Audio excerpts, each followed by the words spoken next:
late season injury. Tom Brady said he wouldn't be opposed to it. The conversation was with Vic Blends on the Deep Cut podcast. And O.J. Simpson has passed away at the age of 76. His family confirmed on social media today saying he had been battling cancer. The Rip City Drive with Dwight and Chad is coming at you right now.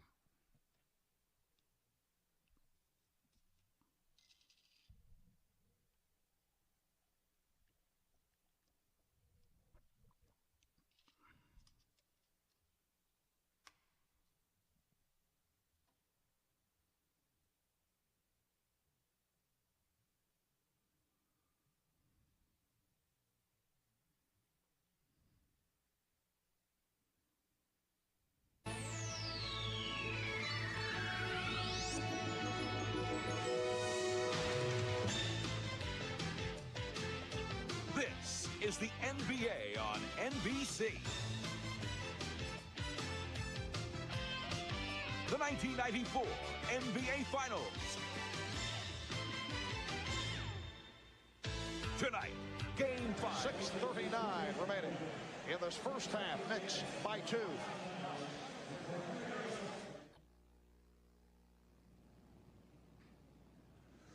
We are looking at live pictures of Interstate 5 in Los Angeles. We believe that that white vehicle, which is being trailed by a phalanx of California Highway Patrol cars and helicopters, belongs to Al Cowlings, who disappeared with O.J. Simpson earlier today, shortly after Mr. Simpson was informed that he was going to be formally charged with the murder of his wife and the young man who was with her at the time. It is the latest bizarre development in a string of bizarre and shocking developments that have been going on all day long.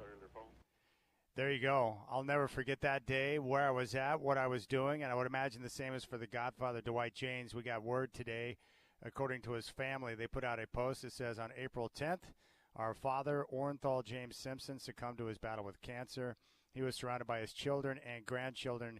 During his time of transition, his family asked that you please respect their wishes for privacy and grace. That coming from the Simpson family. Godfather, I was almost 20 years old at the time, but when the story broke that O.J. was in a low-speed chase on I-5 down in Los Angeles in the back of his Ford Bronco with Al Cowlings, you were covering the NBA Finals in New York with the Knicks and Rockets. And I've been told, I've talked to you, I've talked to Peter Vesey, I've talked to Mitch Lawrence, many people who were in the building that night. And the NBA Finals, which was on center stage, became the secondary topic amongst the media people because of what was taking place with O.J. Simpson. Crazy. You know, Chad, I've never been through anything like that. But, you know, NBC was carrying that game, so all the monitors in the media seating were tuned to that channel. And when they broke away and showed that, we weren't getting the audio. You know, you couldn't hear it in there anyway. So we kind of had to figure out what was going on just from watching the pictures. But we soon figured it out. And then, you know, you didn't have the cell phones there or anything like that for your information. But we couldn't wait to get out to the media room or even the concourse of the arena, because then we could really watch a bigger screen and find out what was actually going on. And the whole thing, you said it became – I mean, the game was secondary. What was going on with O.J., because of the way people felt about him in this country at the time, he was a beloved icon. And you know that. I mean, he was an incredible personality at the time, and nobody could really believe he could be responsible for something like this. I'm trying to think of a contemporary in today's sports and media world. Can you think of an athlete right now that has the same type of gravitas that O.J. Simpson had back in the early 90s with the way people felt about him? Because I'm trying to help the younger people who weren't alive during the time to understand the gravity of what was taking place. Like, what would be a good example of an athlete like that everyone loved, that was a big-time star in so many different households? Yeah, you'd have to look, I think, at Tom Brady or Michael Jordan, somebody of that nature who – or Peyton Manning, right? Yeah, Peyton Manning was a big-time football star. That's a good one, yes. And now has become a media darling where everyone loves him because of his personality, the way he is on TV, the type of football player he was. He's got that great smile. He likes to joke around with his brother. I think maybe Peyton Manning might be a good example, a mega star that appears to be beloved by everyone. That was O.J. Simpson, Godfather. I grew up with him. I didn't get to see him play a lot of football because of my age, but he was on NBC. He was a part of their pregame and their halftime work and their postgame show. So I saw him every week throughout every football season talking about my Denver Broncos and other teams in the NFL. He was a Hollywood legend because of his work in the Naked Gun films. Yeah. And he was on every single commercial that you could possibly imagine back in the day. And he was terrific athlete, extremely good looking, incredibly successful. He was everything that you want to be. It was O.J. Simpson. That's really what he was. Yeah. Superstar. Great personality. You just couldn't help but like him. And you mentioned Manning. It would be like if you suddenly found out that Manning is abusing his wife. And that's what started to leak out with the O.J. thing. Pictures of his wife with bruises all over her face and continuous police calls to their house by her talking about how he's beating her up. And I mean, it's like, no, not O.J. I mean, I picture him still, those Hertz rental car commercials running through the airport. That was such a famous commercial. And all the commercials made him look so good and so nice and just so friendly and all that. And, man, his image makers did the best job of anybody ever. It was amazing. You just couldn't believe it. Did you ever cross paths with him during your time covering events? Did you ever get a chance to speak with O.J.? No, I sure wish I would have, Chad. I can't say that. I watched him play football in person a few times, and he's the best running back I've ever seen. Combination of power. And we're talking about real sprinter speed here. If he was in the open field, goodbye. You're just not really going to catch him. And he was just he carried the ball. He wasn't even, he's the epitome of that guy who needed about 25 carries before you saw the absolute best of him. And John McKay at USC would give him the ball 25, 30 times. I mean, he would just carry it until you just couldn't stop him anymore. And they run that student body right, student body left, those sweeps, and with him there carrying it, it was unstoppable. And then, with the Buffalo Bills, he was incredible. First guy to rush for 2,000 yards in a season back when they didn't play as many games as they do now. The other part that was amazing about that time is it really changed the entire media landscape because the trial was on television from start to finish, and it had constant coverage. That was the birth of legal experts on different news programs. Even on ESPN. ESPN. Even on ESPN. They had legal experts. Amazing. You had people talking about the case all the time. The racial tension that came to light, especially in the L.A. area, was, very evident, especially with the history of the police department. And for me, I was almost 20 years old at the time, but it took me a while to absorb that one. It was just hard to imagine, because you always put people on a pedestal. And for me, I was young. I think it changed the way that people view celebrity, too, because you had a guy in O.J. who more than likely, based on all the evidence, whacked two people, and then you had to sit back and try to comprehend that. That was a tough one to let that one sink in. That's a great point, Chad. And you bring it to mind. I think it was the very beginning about people understanding that their idols sometimes had feet of clay. And there had been examples before that, but nothing to this extent to find out he's probably a double murderer. Incredible. Yeah. And he got off. Yeah, he was acquitted. Yeah. That is truly amazing. I remember where I was at. I was cruising around Vancouver, and I was on Mill Plain over there by the library just off I-5, and I was heading up to work. I worked right up there at Terra Mall at the Health Experience, and I was listening to the radio when the verdict was read. So I pulled over in a parking lot and stopped and listened to the verdict, and when they came back not guilty, I was flabbergasted, stunned. And I had to sit there and absorb that. I couldn't believe that they came back with a not guilty verdict. Do you remember where you're at when you heard the verdict? Well, I have to tell you, my memory's a little soft on that, and my memory tells me I was back in New York because the Blazers were playing again in New York, and I was in a hotel room. And full circle. Yes, and maybe my brain's playing tricks on me, but I think that's where I was. But I remember hearing the verdict and just sitting down. I was standing up. I was changing clothes. I was standing up, and it was just real quiet. And I heard the verdict, and I just had to sit down. I was stunned. Sloppy prosecution, though. Very sloppy prosecution. Very good defense from Johnny Cochran and all the people that were on his staff. I mean, they hired the best legal guys in the country, and they got him off. And that decision to have him try on those gloves, the bloody glove, terrible by the prosecution. Yes, and I think also the years and years of questionable behavior by the cops, the police force down in L.A. with their treatment of the black community, it came back to haunt them. And chain of evidence was disrupted. Very sloppy police work. It gave the defense an avenue into proving he was not guilty, and all you need is reasonable doubt, and they created that. The glove fitting process was amazing. Yeah. He put on the glove, and in the way he looked at the jury when the glove didn't fit, and then, of course, Cochran came back with that incredible line of, if it doesn't fit, you must acquit. Amazing. Unbelievable. Yeah, the story that came out later was he intentionally stopped taking his arthritis medicine a few weeks before, so his hands were swollen. Swell up a little bit? Yeah, they were swollen.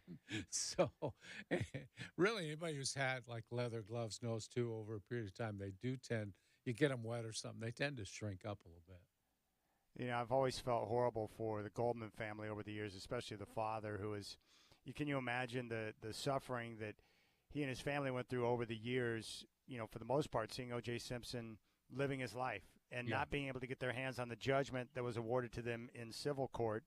And O.J.'s out there living his life and playing golf and doing his thing, and you got to sit there and see that. I can't imagine what that was like for the father, who was so devastated at the jury's verdict after the end of the trial. Crazy. Yeah, that was a terrible thing. And they went back to civil court and got a judgment against O.J. Civil court's different from the criminal court. You don't have to have as much evidence, basically. And they won, I think, $33 million from him, but I don't know how much of it he ever paid. Yeah. Wow. Amazing. What an amazing time. So if you want to share your thoughts on the passing of O.J. Simpson, you know, just your reaction to that whole scene back in 1994 when the news broke, we'd love to get your take on that. 503-248-0620. Matt Rickert from the Hops will join us coming up at 4. Game day will kick off at 4:30. The Warriors are in town tonight, and I'm live here at Moda Center. We also have new news in the Shohei Ohtani theft situation with his former interpreter. We'll deal with that coming up next, and we'll have some thoughts on the Masters opening around today, and Bryson DeChambeau came out on fire. Scotty Scheffler looking good, and more importantly, Tiger Woods, is his body going to allow him to make the cut? We'll deal with that next here on the Rip City Drive with Dwight and Chad.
Hey, Godfather, how about Bryson DeChambeau opening around 65, leading the tournament right now by one shot over Scotty Scheffler. Bryson sitting at 7 under. Scheffler one shot back at 6 under. But, man, Bryson was smoking hot today. Yes, he was, but Scheffler's coming after him. And I don't have a lot of confidence that over the next 3 days, DeChambeau can hold him off. Do you? I don't know what DeChambeau is going to do. I'm just going to be openly rooting against him. I don't want him to win the tournament, so I hope that Scheffler can chase him down. I like Scheffler, but I know that it's just not going to be just those two guys. There'll be other guys who will be on the rise and get into competition, and that's why I love this tournament so much, because you'll see guys get hot in the first round or two, but it's always critical on Saturday with the movement day to see where things shape up as we enter into Sunday. So it's going to be fun to watch over the next couple of days, and I'm just thankful that the weather today wasn't as awful as we thought it was going to be yesterday. That's good. I don't want to see guys out there on that course with this tournament battling hideous conditions with powerful winds and rain that takes away from great golf. I want the best possible golf, especially by the time we hit Sunday. Yeah, and plus, that is such a beautiful course when the sun's out. I don't want to see rain or clouds or anything. I want to see the sun shining on those azaleas. All right, Cameron Smith, Rory McIlroy, both at 1 under. Cameron Smith has through 16. Rory is through 17. And Tiger Woods, early in his round, he is at even par right now. And, Godfather, the big question is, Tiger's never missed a cut at the Masters. And I have no reason to believe he'll miss a cut this time around. But I guess the big question would be this, and you made this point. He is right now almost midway through his opening round. He may not be able to finish today. And the big question would be what? If he has to play more than 18 holes on Friday, is his body going to hold up, which would allow him to get to Saturday? Isn't that the big question with Tiger? It's not whether or not he can swing the club and make a couple of good shots. It's all about the health. Yeah, that's why people keep saying if he goes on the senior tour, he'll be terrific because he can play out of a cart. His swing and everything are still good. He just can't handle the physical stress. And tomorrow, he's definitely going to play more than 18 holes. It's 6:22 back there right now, and he's not halfway through his round yet, I don't think. And so they're going to tack on whatever he doesn't get today. Darkness is going to catch these guys real quick, and he's going to have to play extra holes tomorrow. I don't know if he can handle that. Remember, they have to walk, and that's a hilly course. People don't realize it, but there's a lot of hills there. Where do you stand on PGA players being able to use a cart? Chad, since the days of Casey Martin, and a lot of golfers disagree with me, I come to see these guys play golf. I don't come to see them walking down the fairway. If that's what Tiger needs to be Tiger Woods, give him the damn cart. I don't care about him walking or riding or whatever. If he can still play golf like that, let him do that. The golf game could use him right now, and anyone else, really, who can't walk it because of physical problems, let him ride.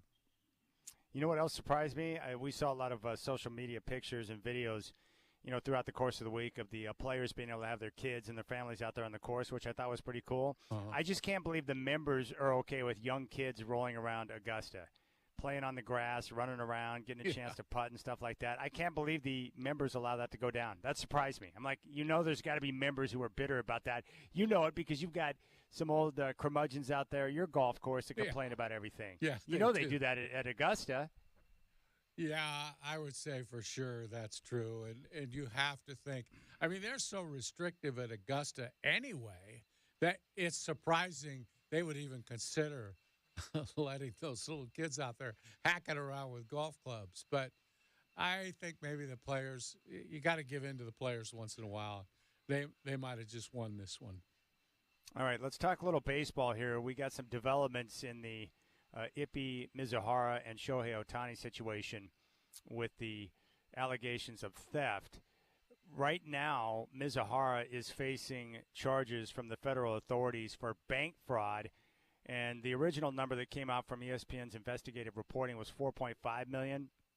That number's now up to $16 million in terms of money that was stolen. And here in the report it says between 2021 and 2024, Mizuhara is accused of placing approximately 19,000 bets with an average stake of $12,800 according to records. His wagers varied from as little as $10 to as much as $160,000, culminating in a staggering loss of $40.6 million over the course of that period. In a message to Bookmaker One obtained by ESPN, Mizuhara joked about his poor betting skills and hinted at his financial reliability. Quote, "I'm terrible at this sport betting thing, huh? LOL. Any chance you could bump me again? As you know, you don't have to worry about me not paying." However, the situation took a serious turn when he later confessed to stealing from Ohtani despite Bookmaker One's initial disbelief, as evidenced by their exchange. Quote, have you seen the reports? Followed by Bookmaker One's response, quote, "Yes, but that's all bull bleep. Obviously you didn't steal from him." And Mizuhara's acknowledgement, quote, "I understand it's a cover-up, and I totally get it." So there you go. That's the latest. What's your reaction to this news in terms of the numbers, the frequency of bets, and now we know that he's facing charges for bank fraud from federal authorities?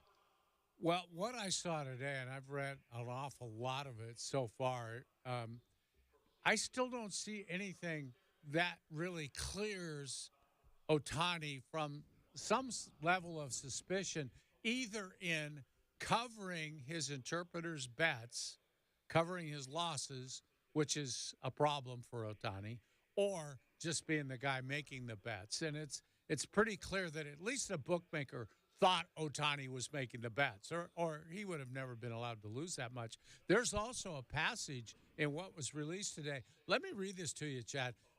Bookmaker One, who is the bookmaker thereafter, messaged Mizuhara, "Hey, Ippy, it's 2 o'clock on Friday. I don't know why you're not returning my calls. I'm here at Newport Beach, and I see victim A, that's Ohtani, walking his dog. I'm just going to go up and talk to him and ask him how I can get in touch with you since you're not responding. Please call me back immediately." Well, I don't know if he called him back immediately or not. I would guess he did. But if the bookmaker went to Ohtani and talked to him, you'd be hard-pressed to think that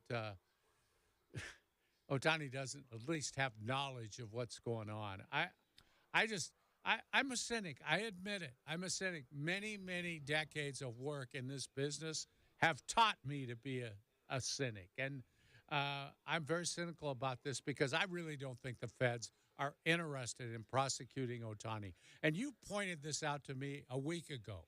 You said, look, they got the guy who admits to making the bets. They got the bookie. That's what they're after in the first place. They're not necessarily after Ohtani.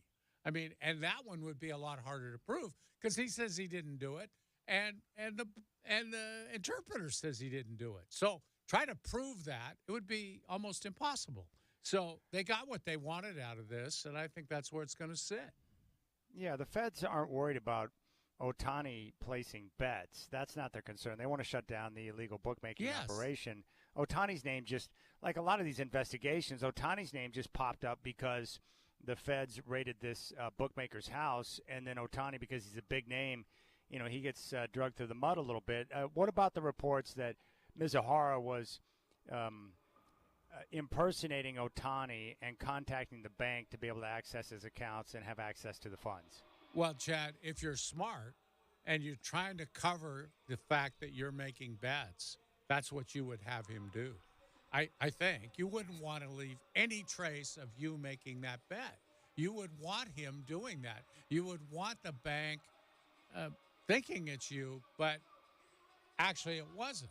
And, of course, the records are that he did ask the bank or did try to get over on the bank saying he was Ohtani. I would, if, like I say, if you're running a scam and you can't be caught betting, I think that's what you'd do. Well, that's definitely true. I can only speak from my own experience. I like you, I'm very, I'm skeptical when a story is one thing and then immediately changes to another thing. That always is a little bit weird for me. But I'm also a recovered addict who gambled, and so this is right up my alley. And I know that you can do this because I did the same thing. I called and impersonated my dad so I could access his funds to be able to cover my extensive gambling losses. And I did this on numerous occasions until he became aware of funds that were missing in his Yeah. account, right? Yeah. And so it's awful. I hate even talking about it, but I did it. And so I can easily see an addict, because I know how an addict's mind works. You don't think logically. You're just like, I need action. I've got to cover my tracks. I need more money. I've got to get this done because I've got to get more action in. And so I now absolutely believe that he could call the bank, impersonate, and be able to access those type of funds. He could definitely pull it off. And because an addict is crazy and will do anything to continue to support the habit. And so, and, you know, I mean, it is possible, too, that, you know, he could have lied to the bookmaker and in terms of being able to place bets and have higher limits to, you know, make it sound like it was for Ohtani or whatever. So, Yeah. but in terms of Ohtani ever being proven guilty or being caught in gambling, that's never going to happen here, because regardless of what the truth is, let's say that Ohtani was the one authorizing Mizuhara. I agree with your assessment. Baseball doesn't want that to come out. The feds aren't going to push that matter because they got the guy that they're looking for. So this story will go away. The other thing that would be hard for me to believe, being a fall guy is one thing, but facing federal charges for bank fraud and potential multiple years in federal prison, even if the guy is going to cover you and take care of you for the rest of your life, I do find it a bit hard to believe that someone would face hard time in the federal hole just to be a fall guy for someone. Yeah. That's stretching it a little bit. Would you do that? I mean, that's tough, right? No, obviously not. I would say, though, let's wait and see what kind of sentence he actually gets. I know they're going to negotiate some sort of a plea deal. Yeah, the original, I think the maximum penalty is like 30 years in prison. He's not getting 30 years in prison. Right. First-time offender, no previous record. You know, in regard to the banks, too, Chad, I would also add, everybody knows, or at least Ohtani says, everyone says Ohtani doesn't speak English. So he couldn't have been the one to go to the bank and say, yeah, I'd like this guy to handle my accounts.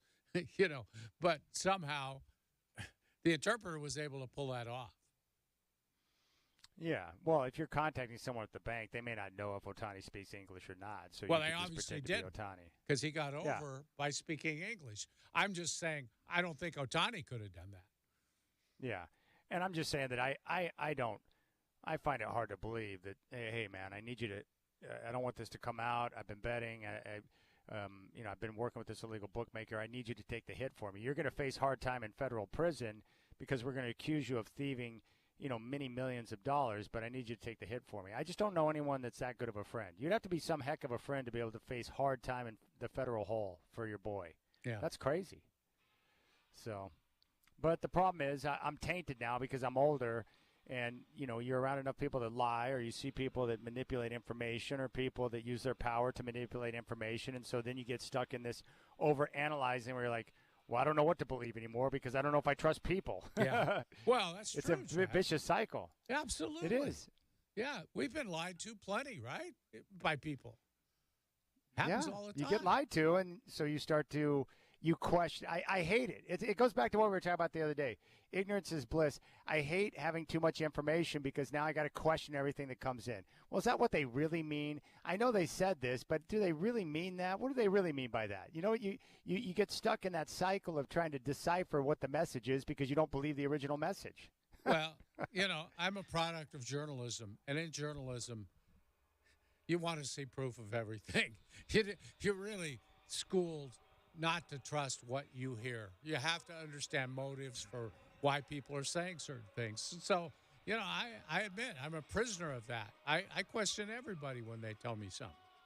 Yeah. So I guess where I stand now on Ohtani and Mizuhara is that as more information comes out, I'm more open to the idea that he was impersonating Ohtani and thieving money from Ohtani to support his gambling habit because he's an addict. I'm more open to that idea now than I was when the story originally came out and quickly changed, and I became immediately suspicious. As more information comes out, we'll continue to see how things go, but I'm much more open to the idea that Mizuhara was impersonating him, stealing his money, and using it to support his gambling habit because I have a feeling this guy's a serious addict. 19,000 bets over a 3-year period. Are you freaking kidding me? But That's some serious gambling, Godfather. Yeah, it is. But, Chad, let me ask you if you would buy into this. The original story. Yeah, he did all that. But then he went to Ohtani, told him what he did. Will you cover it for me? And Ohtani said, I got the money. Yeah, here, I'll give you the money to cover it. Yes, What about I that? think that's I do believe that is quite possible. Yeah. That he got in too deep. He went to Ohtani and said, look, I need your money. I've stolen some money from you, but I'm in deep and I need help. And I think Ohtani, because they're longtime friends, probably was pissed, as Mizuhara indicated in the original statement. But Ohtani wanted to help him, and he agreed to do it. And then when news broke that, this guy was getting busted, I think that was, that was the change there. So I don't know if that's the case, I don't know if Mizuhara was – maybe Mizuhara at that point was like, I'll just take the rap. Yeah. I know I'm guilty. I did it, and I'll take the rap. That's quite possible, too. Once the news broke. Once this guy got busted and the feds became aware of Ohtani's name, that was a game changer. Yep. But a messy situation nonetheless. Oh. He still needs to go back and take care of this couple that caught the home run ball. That's two hats and two bats. I'm more concerned about this couple that got 2 hats and 2 bats for a $100,000 baseball. That's disturbing. Yeah, I haven't read any more. I'm trying to monitor that, but he does need to take care of those people. And if he doesn't, I don't think as highly of him. Yeah, I don't. You got to take care of that guy. Talking about this stuff, it is, just thinking back to I don't even know what was going through my mind, but being an addict and being a slave to something that has total control of you, it really sucks, man. And that's the way this Mizuhara guy, it would appear that he might be just a big-time gambling addict. And the feeling of hopelessness is the worst type of feeling you can have as a human being. When you feel hopeless against a battle against something, it's awful. Yeah. Absolutely awful. And you stop at nothing to be able to support whatever you need to do to keep the drugs or the gambling or whatever going. It's disgusting, Godfather. It makes me cringe just thinking back to those days. Hideous. Ugh. Yeah, it's terrible. You'll lie to anyone. If you know a gambling addict and they're telling you something, you have to assume they're not telling you the truth. I'm just being honest. They're probably lying to their backside to get whatever they want. It's sickening. Ugh. And it's just as bad as a drug addict, right? Or an alcoholic or any of that. Yeah, but the problem is that sometimes the damage from gambling can be even more extreme because of all the the financial impact. You'll wipe people out to support your habit. Luckily for Ohtani, he's got so much money that you can't wipe him out. Yeah, I mean, let's face it, he's a billionaire, really. He's got $700 million promised to him, and then he's got all this other stuff going, and the money he's already made. Yeah, somebody needs $20 million, and he's your best friend. Help the guy out. All right, we'll keep things rolling. Matt Rickart's going to join us coming up at 4 o'clock. We do want to touch on what we saw last night. The Nuggets are going to be the number 1 seed in the West. Good luck trying to beat those guys in a 7-game series. That's Dwight. I'm Chad. You got the Rip City Drive.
Well, Godfather, I think we both knew it was going to happen, but the Denver Nuggets topped the Minnesota Timberwolves last night in Denver. Jokic was immense, and now Denver is going to have the number one seed in the Western Conference, and I just don't see any team in the West. And the Western Conference is fully stacked, but you're going to be hard-pressed to beat that team 4 times in a 7-game series if they're healthy and they've got Jamal Murray. Hey, if you have to play Denver, all you're hoping for is one of their starting 5 to get hurt, especially Murray.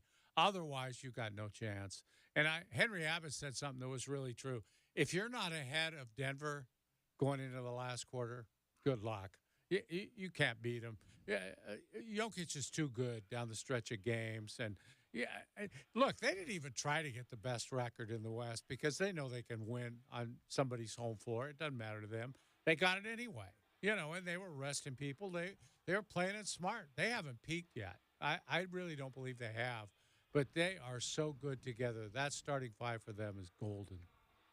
It is. I'm really looking forward to the playoffs in the Western Conference because the entire conference is stacked from the top all the way down to the bottom couple of playoff teams, and I can't wait to see some of these matchups. And I got to give a lot of credit out to Dallas. Add that to the list of things I was wrong about. It's weird. You put 2 Hall of Fame players together, and they amazingly play great basketball. I've been impressed with the way Luka and Kyrie have blended well together. Jason Kidd's done a good job with them. They're one of the hottest teams in basketball right now, and I think they're going to be a problem for a lot of teams in the playoffs. They've won 5 straight. But, Dwight, I've seriously been impressed with the way that team's come together because I didn't think it would work long-term mixing Luka and Kyrie together, and yet they found a way to make it happen. I have to agree with you, Chad. I didn't expect it either. I thought Jason Kidd would not make it through the season because I didn't think he could make it work. But Jason Kidd is proving to be a better coach than I thought he was. I'll admit I was wrong about him as a coach.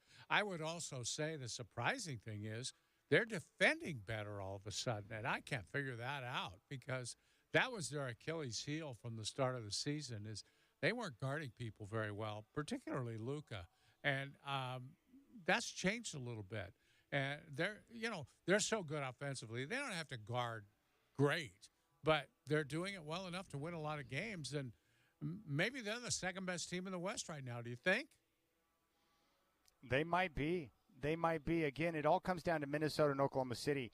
They've been 2 of the best teams in the NBA all season long, but none of us quite buy into them as playoff teams because I think it goes back. I would imagine the same for you. I have to see a team go through the playoff fire before I can tell you what they're going to do, and these teams haven't been there and done that come postseason time. So I don't know how they're going to respond, especially Oklahoma City being a younger roster. But if you look at everyone else, Denver just won a championship. The LA Clippers have experienced guys who have been there and done that. Dallas has got experienced guys who are used to playoff-type basketball. The Phoenix Suns are the same way, and, of course, the Lakers and Warriors. So I guess I tend to lean more on experience or playoff experience when it comes to trying to predict some of these series. So I just don't know what to expect from Minnesota and Oklahoma City, although I applaud them for the type of years they played and the way that they played. I just don't know what to expect from them come postseason time. Yeah, I really don't. I hate to admit agreeing with you, but I do. The only thing I would say on the other side is at some point we have to say, okay, we're going to quit discounting their experience level and expect them to make a jump. And I think this might be the year. I have no confidence in Minnesota, but OKC, this might be the year they make a jump. It could be. They have played so well all season. It's hard for me to imagine them just folding up when the playoffs start. I think they're going to win a series or 2. All right, Oklahoma City right now is sitting in the 3rd seed, and they would open up against New Orleans if the playoffs started today. Depending on Brandon Ingram's health, I think Oklahoma City could win a series against New Orleans. I do too. Yeah. Mm-hmm. Yes. Now, Minnesota potentially having to open up the playoffs against Phoenix, the Lakers, or the Warriors, that could be more of an issue. Yeah. That could be more of a problem. Yes. Yeah. Facing a team with oodles of playoff experience every single season. Pretty much those guys have been playoff teams. So that's going to be a problem. And for the Nuggets, while I think that they're the best team and I expect them to get to the West, a potential first-round matchup with the Lakers or the Warriors for the Nuggets, you earn the number 1 seed, and then you got to take on one of the 2 teams potentially that could give you the most trouble. The Warriors, because of their movement and their three-point shooting ability, and obviously the Lakers are one of the few teams that has the type of size that they can put on the floor to be able to compete with the Denver Nuggets. I just think it's really weird with the way the NBA is set up now when you have two experienced teams with all-time players like the Lakers and Warriors sitting there. That's going to make for a fascinating opening round of the playoffs in the Western Conference to potentially have the Nuggets taking on the Lakers or Warriors in round one. Like, I need that in my life. I want to see it. Well, and I think you're right. The other thing that you didn't mention is that thing that we run into in baseball all the time where you got these wild card matchups, and we see it in the NFL too, where the teams that have been playing maybe have a little something going after winning one or two games in the play-in. The other team's sitting around cold, waiting to play.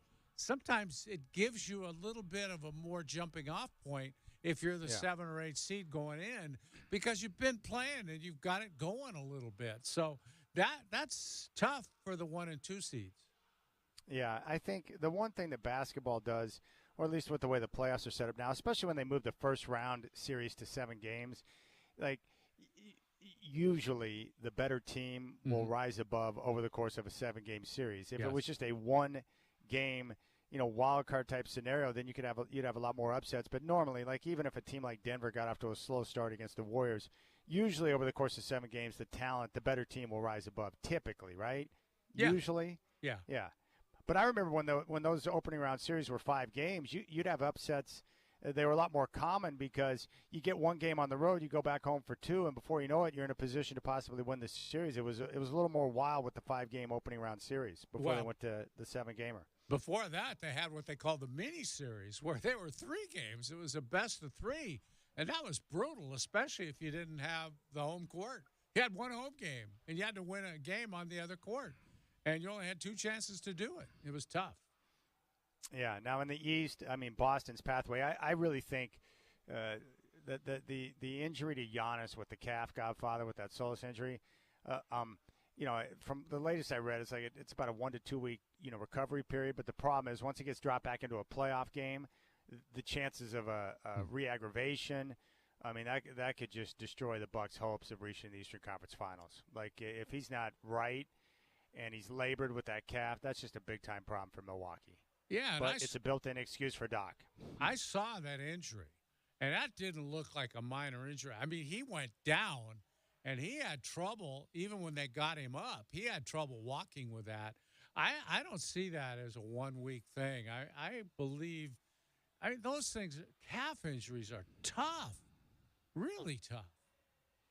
All right, we'll keep things rolling. When we come back, we'll head up to Vancouver, BC. We're going to be joined by Matt Rickard of the Hillsboro Hops. Game day's coming up at 4:30. Warriors are in town tonight. I'll have that live here from Moda Center on your home of the Blazers, 620 Rip City Radio.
Opening round of the Masters at Augusta National, Bryson DeChambeau is your leader at 7 under after shooting an open round 65. Checking the scoreboard right now for other first-round scores. Scotty Scheffler 1 shot off the pace. He shot an opening round 66. Danny Willett is 3 shots back at 4 under with a group of golfers, including Max Homa. The Trailblazers in action tonight. The Warriors are in town. Tip-offs at 7. I will have game day from Moda Center at 4:30. Draymond Green and Klay Thompson not expected to play for Golden State. From baseball, federal authorities have filed a complaint against Shohei Ohtani's former interpreter, who is now facing charges of bank fraud and stealing over $16 million to cover his bets. O.J. Simpson has passed away at the age of 76, confirmed by his family on social media, saying he had been battling cancer. Got more of the Rip City Drive with Dwight and Chad coming up next. Matt Rickert going to join us from Vancouver, BC.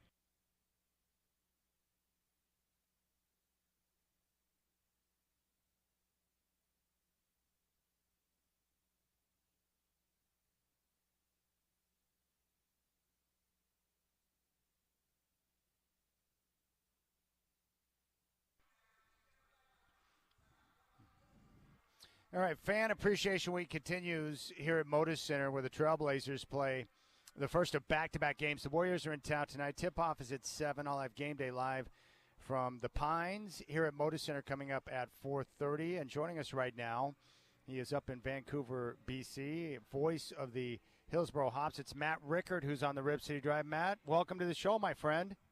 Well, thanks for having me on, guys. I appreciate it. And I'm the voice of the Hops this week. Rich Burke, of course, the number one voice of the Hops, but we share the road trips. We've been partners since day one, since the team came to town from Yakima. Yeah, it's terrific. So the weather not so kind up in Vancouver today. Not today, it isn't. We are a washout today. We thought that the whole week was going to be pretty rainy up here, but I think this is the only day we're going to lose. They've already canceled the game, and they'll make it up as a doubleheader tomorrow. We get 3 straight afternoon baseball games up here to close out the series. They call them Nooners at the Nat. It's Nat Bailey Stadium, historic venue here in the Riley Park neighborhood of Vancouver. Goes back to the early 50s, and they pack them in for those Nooners, boy, and they get loud and they get lubricated here.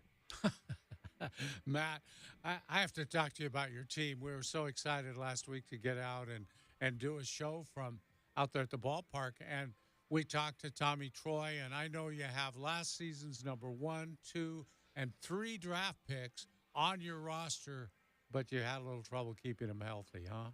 Yeah, we've had some bad luck with top prospects in recent years. I'm afraid you go back to 2019, the last time the Hops won the championship. They had a first-year high school draft pick that year, the top pick in the draft for the Diamondbacks. Corbin Carroll, you might have heard of him. Oh, yeah. We actually had 4 first-year high school players on that team, which was really unprecedented. But then after the pandemic year wiped out baseball, when we returned in 2021, whole different landscape. The team went from short season single A to advanced A. Of course, Major League Baseball took over control of minor league baseball and made some changes, contracted a lot of teams, streamlined the organization. And we got to get Corbin Carroll back as a more experienced player now at advanced A. We were thrilled. All indications were he was going to be with us for a long period of time, at least the first couple of months of the season. Yeah. And what happens? 7 swings in, he goes down with a season-ending shoulder injury. But this year, incredibly snake bit. Tommy Troy departed the game Saturday night against Everett prematurely. We didn't know what happened at the time. It turned out to be a 14-inning game. He was out after the 9th inning. Not a serious injury, as it turns out. They're just being cautious with him. A little aggravation, a little discomfort, and they're waiting until he feels 100% before we get him out there. In fact, he was due to be in the starting lineup today, so that is behind him, fortunately. But 2 nights ago, Gino Groover, who was the 48th overall pick in the draft out of NC State last year, joined the Hops late in the season. He had stung the ball 3 times in the game, 3 hard-hit singles. And then in the 8th inning, when Vancouver had their go-ahead rally, he had a collision at first base with a guy named Jace Borofin out of the University of Arkansas. Big, strong kid. And Groover playing first base, normally a third baseman. His arm got awkwardly bent, his glove arm, and you could tell right away that it was not looking good for Gino. They feared he had a broken arm. It swelled up immediately. They sent him back to the AZL, and today officially placed on the injured list. So Jack Hurley injured in the same game on a stolen base. Looked rather innocuous. He successfully stole second, got up grimacing and trying to work out the kinks in his right leg. You could see they were pointing to the knee. The trainer came out, looked at him. He walked off the field without a limp. We didn't think it was too serious at the time, but we learned later that they sent him back to Scottsdale as well. Just precautionary. They'll check him out with the training staff there, and hopefully we'll get him back before too long. And honestly, with a broken arm, we could see Gino back before the end of the season as well. I mean, I don't know the nature of the break, but depending on that, it's possible we could see him back as well. So the good news is Tommy Troy is back. He's the number one prospect on the Hops, and I believe number 2 or 3 in the organization.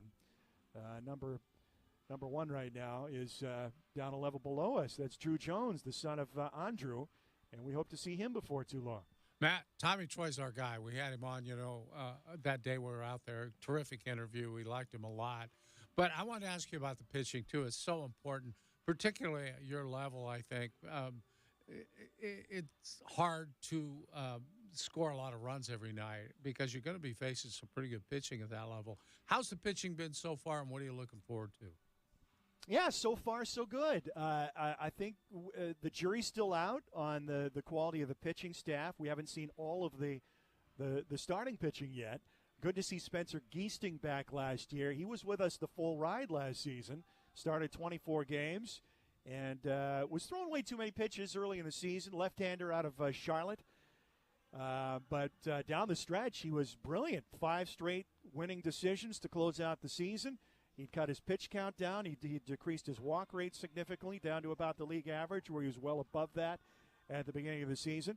And he had a solid 4-inning start last night for the Hops. I think he'll be off to Amarillo before too long. He might be the first in line for promotion, at least as far as starting pitchers are concerned.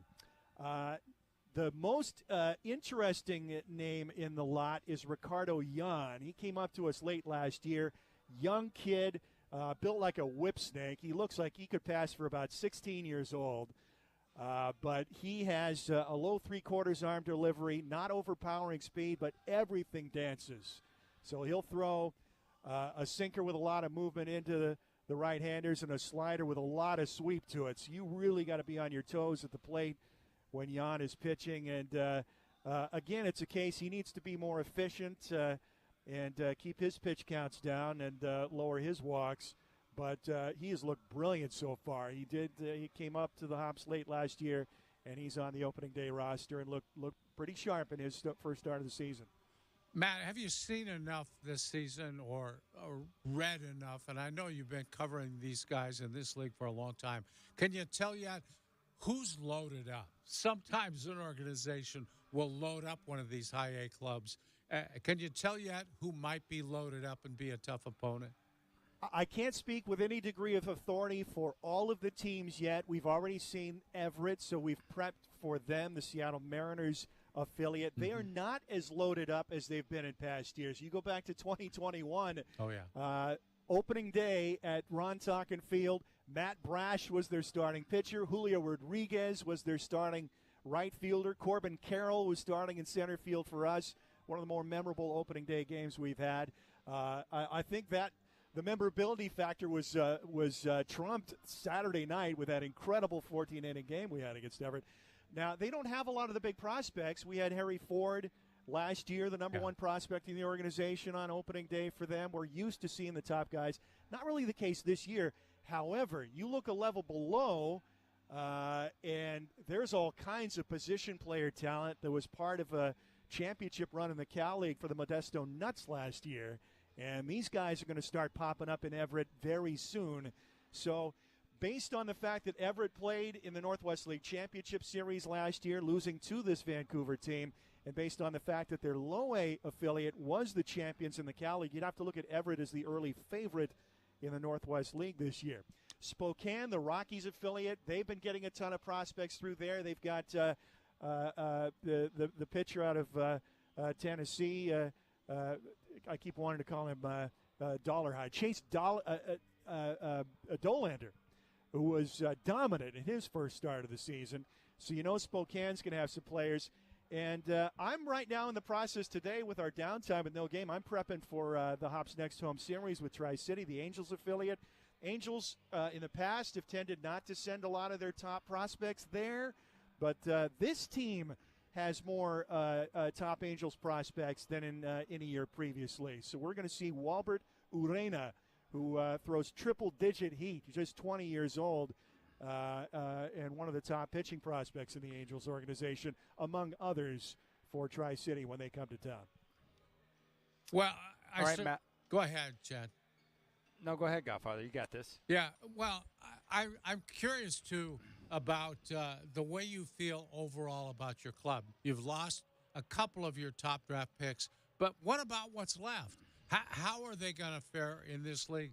It looks to me like you do have some experienced players. Right. Well, I shouldn't overlook the Hops when we're talking about loaded teams. I think offensively, based on the opening day roster prior to the injuries, this is the most loaded team in the league, without question. So dependent upon the severity of the injury to Hurley, and hopefully he's back here before too long. Offensively, this club's in good shape. Now we got stuffed last night, 3-hit shutout, but we saw the number 10 pitcher in the Blue Jays organization make his season debut, Kendry Rojas, and some pretty good bullpen performances behind him last night. But this team's going to score runs. I don't think there's any question about that.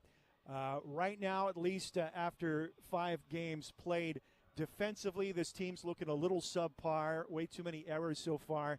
There's been some base running adventures out there. Team speed, not great, although you've got a few guys who could scoot around the bases. Right now, clearly the strength of this team is offense. Pitching, so far so good in both starters and bullpen. It's been above average so far, but a little too early to make a proclamation there. How's Tom? Right, go ahead, Chad. My bad. Go ahead, Godfather. How's just quickly, how's Tommy Troy doing in his adjustment to shortstop? Oh, he's looked fine. He's looked fine. I don't think there's any question he's going to be able to play that position going forward. He certainly has the athleticism. He certainly has the arm strength to play that position, and his bat is going to carry him along as well. And I had a feeling we'd see Tommy back in the lineup today. He was crushing it at BP yesterday. He hit a couple of balls high off the video board in center field here at Vancouver, and we're happy to see him back in the lineup. I got to tell you guys, it was fun watching this team down the stretch last year. We came up here to Vancouver, penultimate series of the season, and this is a Vancouver team that was loaded last year. They won the title, and they're gearing up for the playoffs. They hadn't clinched yet when we were here, and after dropping the opening game of the series, the Hops won 5 straight to close out, and Vancouver had to back into the playoffs with other teams losing. So this team was playing real good ball at the end, and you saw all the prospects here at the end and thought, good chance we're going to see a lot of these guys back next year. We got all the top draft picks back, and I've never been so excited for an opening day since that first year of Hops baseball. All right, Matt, so tomorrow doubleheader starting at 1? Yeah, doubleheader starting at 1 o'clock, and the rest of the series tomorrow, Saturday, and Sunday, all the games are 1:05 here at venerable Nat Bailey Stadium. All right, Matt, we appreciate the time. We'll talk to you guys next week, and enjoy the call tomorrow. All right, I appreciate you guys. Thanks a lot. You got it. There's Matt Rickert from Vancouver, BC, as the Hops rain out today. Doubleheader coming up tomorrow starting at 1 here on 620 Rip City Radio. We'll keep things rolling. Game day is coming up at 4:30 live here from Moda Center on your home of the Blazers, 620 Rip City Radio.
Well, Godfather, I saw the news that Shaden Sharp had officially signed with Clutch. It was announced on Instagram.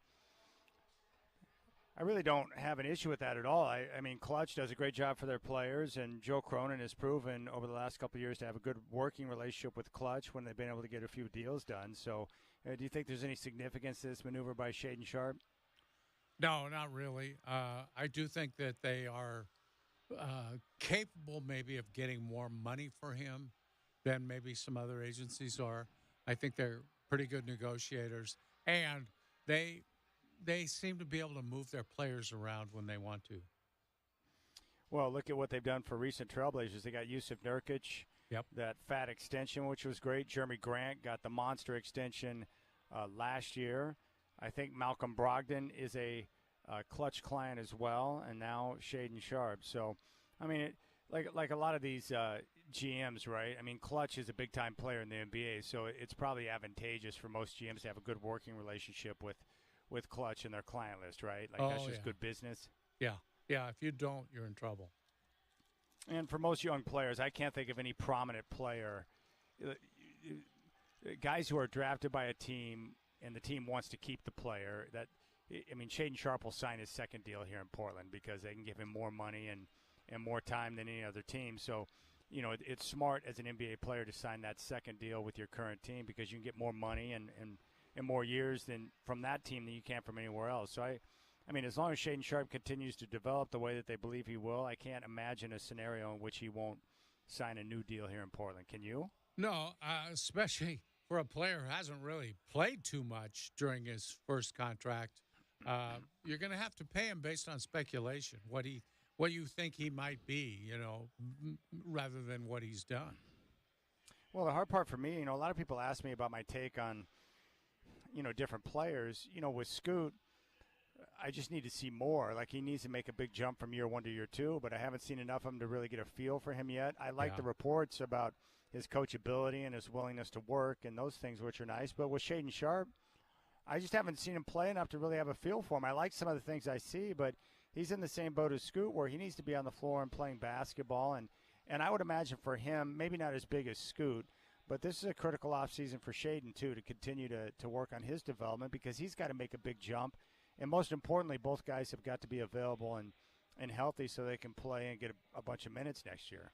Critical offseason for both guys. I think you're absolutely right. And the big thing with both of them is being available. I mean, availability that's a big thing in the NBA. And particularly for Shaden, it's time he got a full season under his belt. I think that's very important for him. Maybe it's better now with this core situation, Dame. Maybe it's better that he took care of it when he did. Dame put it off for, a few years, and it proved to be debilitating for him. But maybe now with the technology and the ability they have to work on the core, it sucks for him now to be a young player and be pulled away from the team, have to go through a rehab. But now, with that procedure, getting it done now and not having to worry about it moving into the offseason and next year, maybe it's good that he got it done when he did. Yeah, and he should be able to play a lot this summer with his experience level. I don't know if he's going to play Summer League.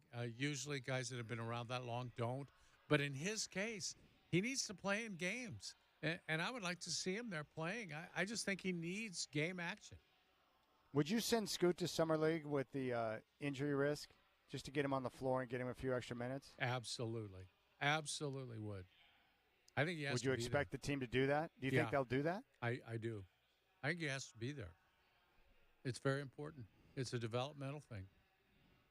Yeah, I'm with you on that. I would send him. I mean, I know he's not going to play a ton, but any minutes he can get in game situations throughout the course of the summer to continue to work on his game, I just consider that a value, especially with the critical nature of this offseason for him. And for a summer league team, they'll probably be pretty experienced. They have those young players that probably will all go. So he'll be playing with probably one of the better teams down there. No question. All right, Dwight, enjoy your evening. You and I will be live tomorrow at 3 o'clock for Dr. Jax before the Trailblazers and Rockets. So stop by and see us. We'll be out there tomorrow. Enjoy your evening, and I'll see you over at Dr. Jax tomorrow, buddy. Yeah, I'm looking forward to it, Chad. Thanks. All right. When we come back, it's Blazers Game Day live from Moda Center. Steph Curry is in town. The Warriors and Blazers coming up at 7. I'll set the table next.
79 down and 3 to go. The Trailblazers are playing the first of back-to-back home games tonight. The Golden State Warriors are in town. No Draymond Green or Klay Thompson, but Steph Curry will be a go. Tip-off is coming up at 7, and I will take you all the way up until 6 before we kick it over to the Trailblazers. Chris Burkhardt standing by for your Trailblazer pregame show. Coming up on the show today, we're going to hear from Chauncey Billups at 5:15 live from the podium as they get prepared to take on the Warriors tonight. We'll step into the coach's corner. We're going to have a focus in on Scoot Henderson.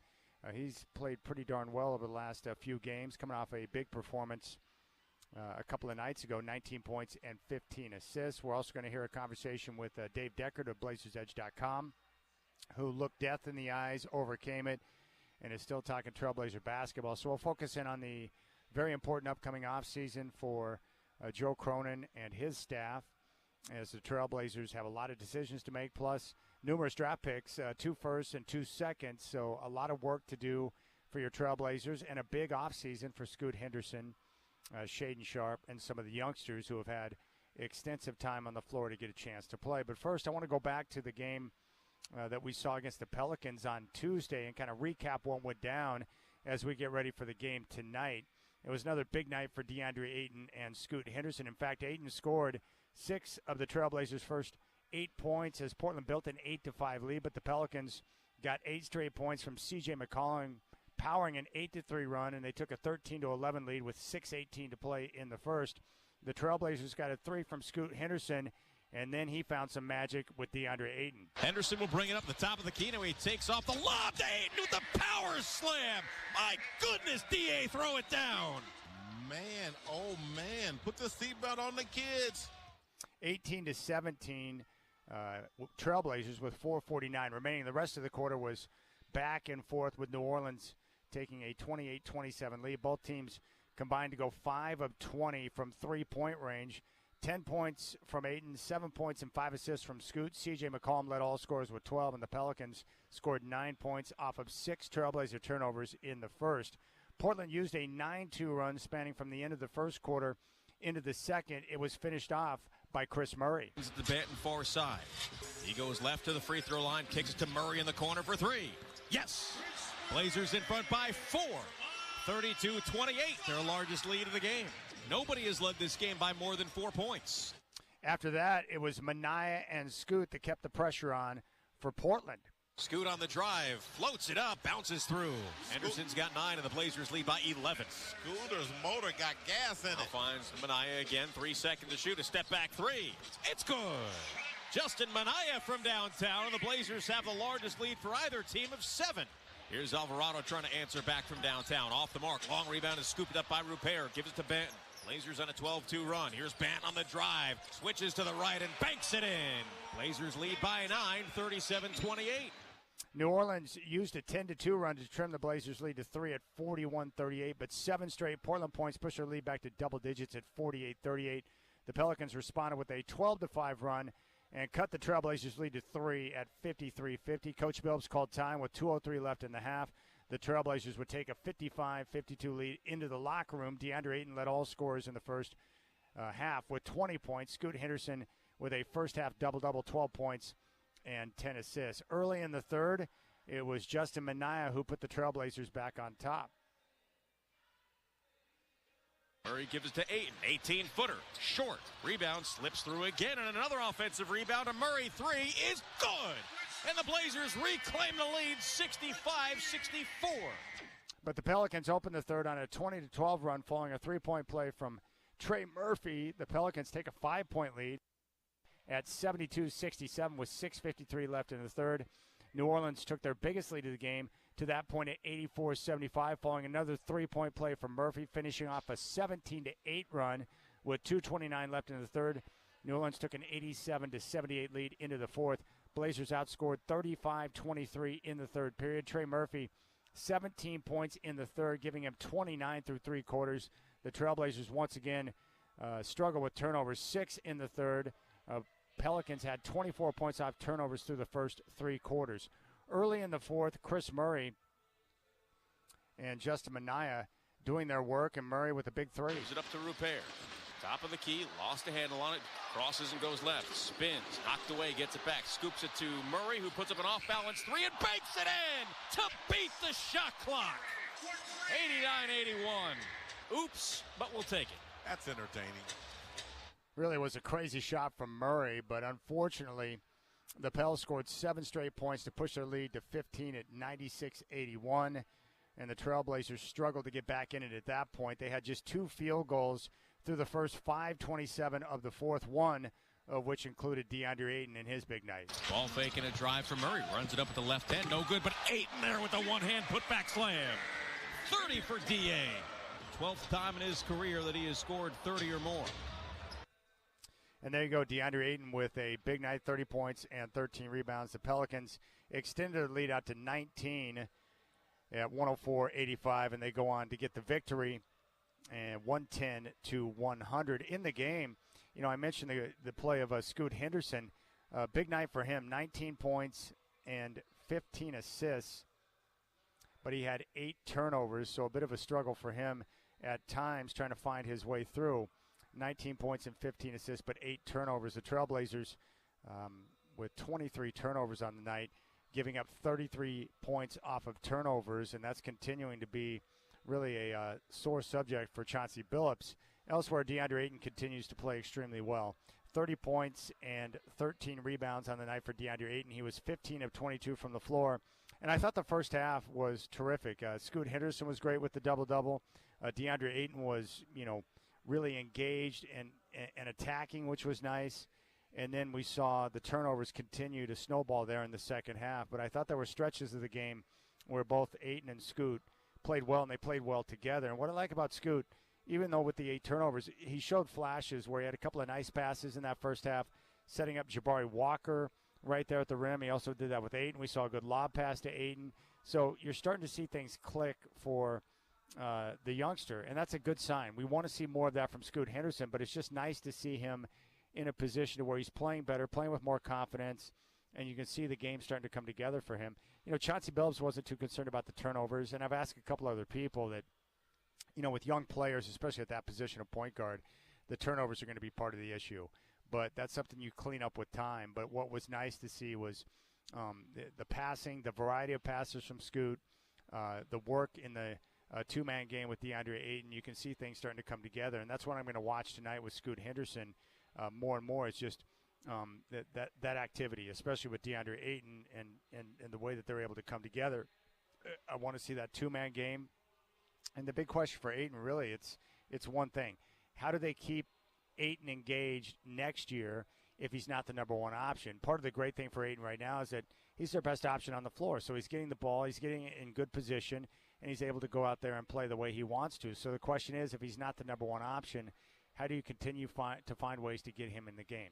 So after the game, Coach Billups talked. Let's take a listen to what Billups had to say about that 110-100 loss to New Orleans. Chauncey, what have you seen from these guys now that, weirdly enough, this is a group you've probably had together the most consistent this season? It seemed like New Orleans threw that 2-1-2 out there to start them off, and it caught them a little off guard, but not like it did earlier in this season. You had DA on duck ends and Chris cutting through, pulling guys up, and they looked more functional against stuff that they hadn't had a ton of looks against. Yeah, we were prepared for that. New Orleans plays the most zone of anybody in the league, so obviously we went over that at shoot-around this morning.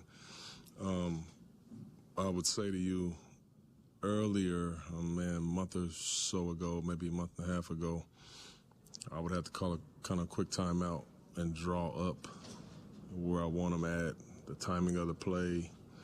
Now I can just kind of let them know, which zone play we're going to run, and they kind of understand the reads already, which is great, And sometimes we executed properly and got good shots, and sometimes we didn't, and we turned it over. But they know what we're supposed to do, and that's progress. How would you explain Scoot's night? Great first half, career high 15 assists on the night, also career high 8 turnovers. Yeah, I thought he played good. I had to play him too much. I had to play him way too much. And having him out there, just having the ball in his hands, he probably got a little tired. But I thought he made some great plays. I mean, the connection that he and DA had out there tonight was really good. I think one of the reasons why they went and played so much zone was because they was having a tough time, with Scoot and with DA and our man-to-man stuff. So, Willie did a good job of switching that up. But I thought Scoot did a good job. Obviously turned it over too many times in this game. Some of them I could live with. I told him that, like, there was one or two in the first half where he's seen things trying to hit DA over the top. I can live with those turnovers. It's just there was a stretch there where probably 5 of our guys were just rushed. They were just like frantic, just all over the place. And I'm like, everybody just relax. Those are the ones that you like, we'll get better with that.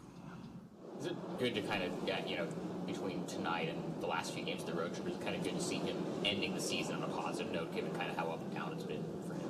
Absolutely. After, I think it was the Miami game, where it was a rough game,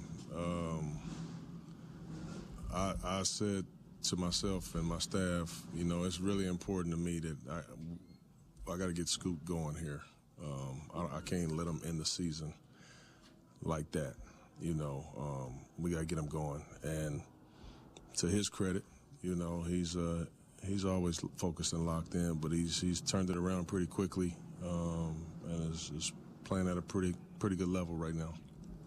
Chauncey, on that note on Scoot, making those or having some troubles in the second half, is it nice to actually see, though, even though the struggles aren't necessarily what you want to see, he's advancing past that first read? Because it looked like New Orleans was taking away those reads the first reads in the second half. They made their adjustments on the duck ends, and Scoot wasn't able to quite progress to that next level, but he was seeing the first and the second, maybe not the next progression. But yeah, what I thought he did, in particular in the first half, that I thought that it'd take him a while to adjust to, is New Orleans does something with their pick and roll coverage a little different than most teams. Is they bring their low man all the way up, especially with DA being so good in that pocket. They bring him all the way up to the free throw line, and that's where we like to get.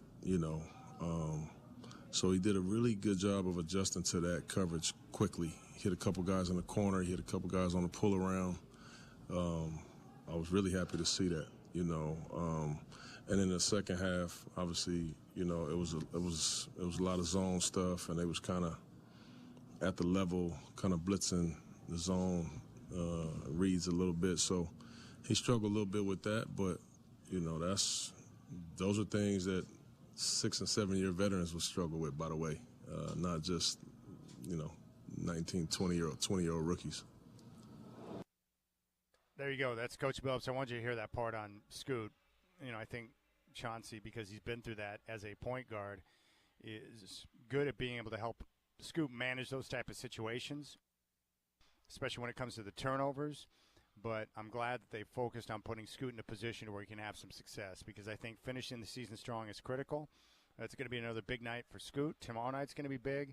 And just hit the high note. And with all this playing time, you develop more experience, you develop more confidence, but most importantly, to kind of pave the pathway for him entering the offseason, which is going to be critical for him, because he's got to take that next step. He's got to take a big leap. He's got to take the next step.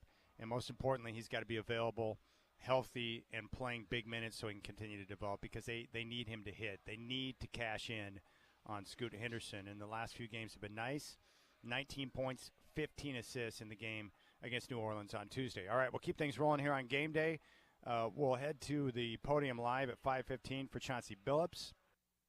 If you want to jump on board, 503-248-0620. We're going to hear from Dave Deckard, and we'll continue to break things down here from Moda Center. Tip-offs coming up at 7. Chad Doing live here from Moda Center. It's Blazers Game Day on your home of the Blazers, 620 Rip City Radio.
All right, taking a look at the NBA scoreboard right now. It's a light night in the association. Second quarter in Detroit, the Bulls are on top of the Pistons by a score of 48-42.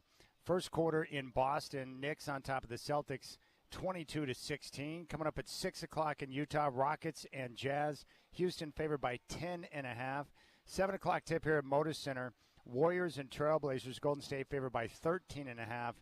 And the second half of the TNT doubleheader, the Pelicans are in Sacramento to meet the Kings. Sacramento favored by 1.5. And an update on the game here tonight against Golden State. If you're coming down to Moda tonight, Klay Thompson and Draymond Green have been ruled out for the game tonight. Steph Curry is a go, and that is that. So the Warriors getting some rest to some key guys as they prepare for this final stretch of games here over the next couple of nights. The NBA season will come to an end on Sunday with every team in action. And right now in the Western Conference, that battle at the bottom is pretty wild.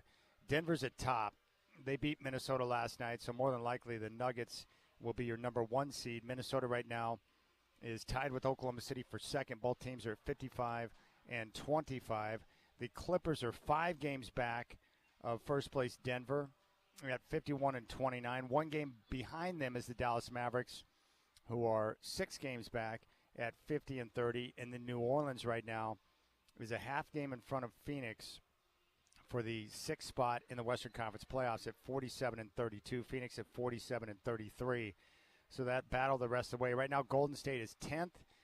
They're 11 and a half games back, a half game behind the Lakers right now, who are in the 9th spot. And they're 1 game back of Sacramento, who's currently in 8th, and 2.5 back of Phoenix, who's in 9th. So this game tonight for the Warriors has some importance. So whatever Steph Curry's got, they're going to get the best of what he's got to offer tonight. So it's going to be fascinating. These Western Conference playoffs, right now, if the playoffs started today, it would be Denver facing off against Sacramento in round 1. You'd have Minnesota and Phoenix, Oklahoma City and New Orleans, and then the Clippers and the Mavericks, which would be a fascinating series. I have been impressed with Dallas. I got to give Jason Kidd some love. And really, Kyrie Irving and Luka Doncic, who have found a way to play together and play well. And the Godfather mentioned it earlier. Dallas has been defending much better of late. So very impressive to see what the Mavericks have done.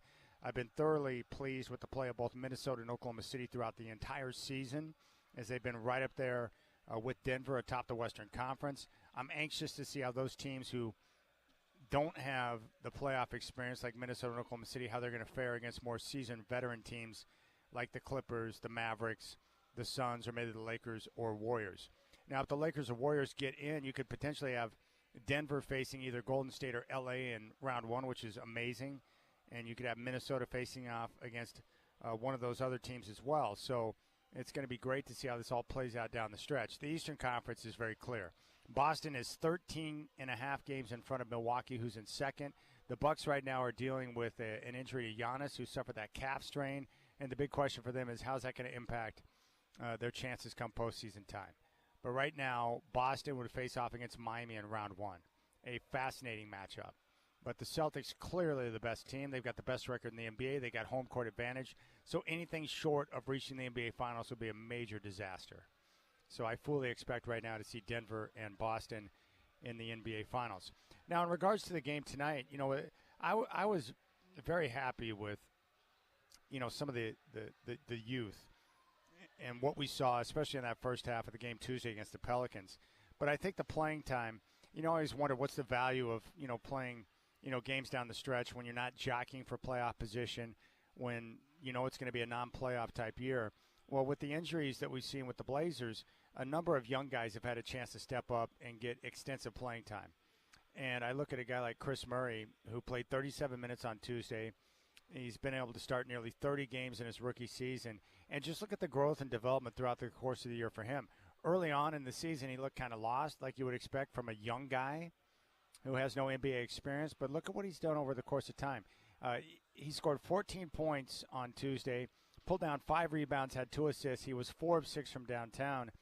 And I like it because he's usually in the right spot. The team has praised him for being Mr. Perfect because they tell him something once and he does it. but look at the improvements that he's made defensively, his willingness to rebound, his willingness to put the ball on the floor and attack the rim at times. He's just getting more comfortable out there in his overall operation, which I think is terrific. I think Jabari Walker has made a great leap from year one to year two. He had 10 more rebounds in this game on Tuesday, but his understanding of how to get to the ball, how to use his body, how to put himself in position, understanding the geometry of rebounding, like he's carved out a nice niche on this team. So props to Jabari Walker. So it's great to see the growth there. DeAndre Ayton has been a lot of fun to watch. Another big night for him. Double-double, 30 points and 13 rebounds. Getting to his spots, getting the mid-range shot to go down, developing a good chemistry with Scoot. We saw him get a number of plays right there at the rim. He's just been terrific. And I like DeAndre Ayton, so I want to see him have success. Everyone I've talked to, and I was talking to someone who covers the league nationally on Tuesday night, and I said, hey, what we're seeing from Ayton right now, do you expect this to continue? And he doesn't. And he gave me the same reason that I've heard from everyone in terms of what the big concern is for DeAndre, and that is, okay, right now he's engaged because he's the number one option. And he's getting a chance to get his touches, get to his spot, knock down shots, and become a vital part of this team. But the question is, next year when he's not the number one option, will he continue to play with the same type of desire, intensity, and engagement? That's going to be the question mark for DeAndre Ayton. So it's up to the coaching staff to come up with ways to keep him engaged so that he can continue to excel, because he's been absolutely dominant over the last couple of months, and I want to see more of that from DeAndre Ayton next year, and I hope that he can do that, because he's got a skill set and a talent that a lot of guys don't have because of his size. Love his mid-range game, but I'm excited to see him. I thought Scoot Henderson, just 2 of 10 from downtown, but 19 points, 15 assists. He had 3 rebounds. He was 7 of 18 shooting. He had 8 turnovers, which obviously is a bugaboo, and the Trailblazers had way too many turnovers, 23 of them in the game on Tuesday. But for Scoot Henderson, you can see it now starting to come together, where he's seeing things better. He's passing with more confidence. He's more decisive in what he wants to do, and I think that's terrific. And for some of the other guys, Ryan Rupert, great length and has been very competent out there on the floor.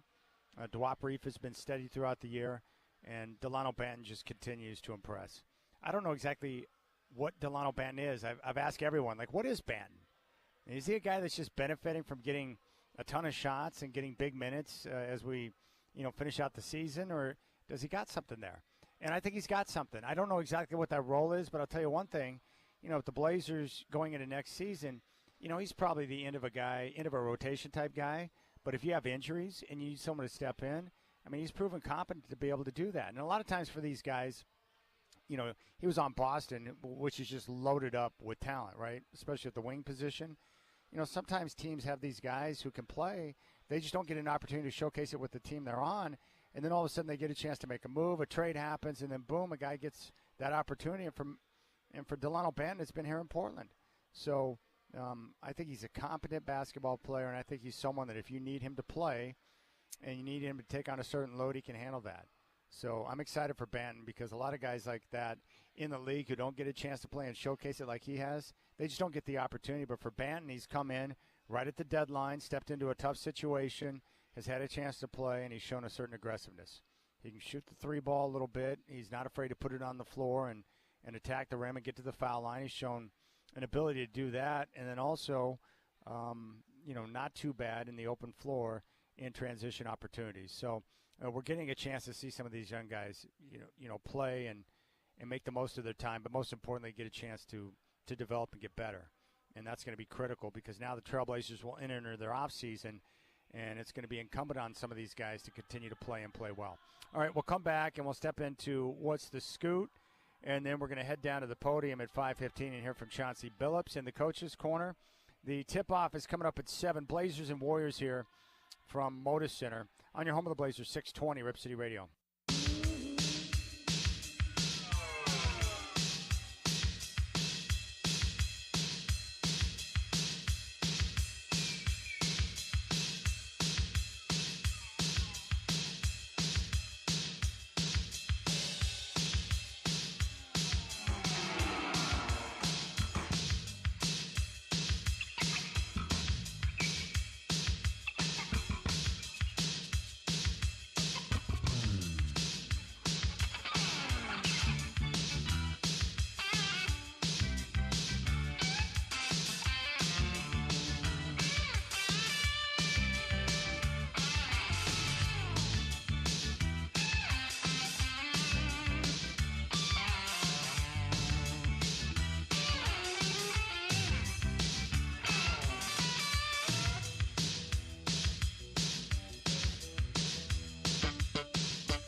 Well, Scoot had a number of big-time highlights on Tuesday night. Henderson will bring it up the top of the key. Now he takes off the lob to Hayden with the power slam. My goodness, D.A. throw it down. Man, oh man, put the seatbelt on the kids. Scoot on the drive, floats it up, bounces through. Henderson's got 9, and the Blazers lead by 11. Scooter's motor got gas in it. All right, with Scoot, as I've mentioned before, and I've talked about this, terrific game on Tuesday, 19 points, 15 assists. A lot of people will focus in on, the shooting. He was just 2 of 10 from downtown. But when they brought him in, he was looked at as a pass-first type point guard. And so I've really tried to focus in on that. His comfort level of being able to read the defense. We heard Chauncey talking about his recognition of the defense and being able to adjust when that first read wasn't there. And so we're seeing a progression in his game, which I think is critical, and that's very important. So you want that to happen. The turnovers, Chauncey Billups not too concerned about, and the people I spoke with, not too concerned about a young point guard at the age of 20 having turnover issues. That's something that young point guards will clean up over the course of time, which is terrific. So for Scoot now, he's got 3 more games this season, tonight, tomorrow, and on Sunday. Those minutes are critical. I think it's important for him to continue to go out and initiate the offense, focus in on the defense based off of film study and what the coaches want you to do, recognition, and then continue to pass with confidence. That was the biggest thing I took away from the game on Tuesday with the 15 assists. He threw some great lob passes. He had some terrific entry passes into the post, in through traffic, which was nice. He just did a good job and had a good feel, especially in the first half. Now, he did have a couple of situations where he threw balls away. He tried to get too aggressive on some lob plays. But as Coach Billups said, it's like, hey, I can live with that. It's okay.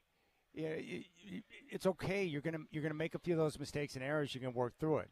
So I think for Scoot now, you can tell the work. You can see it through his form. Like, he's been putting a lot of time throughout the season in on his shot.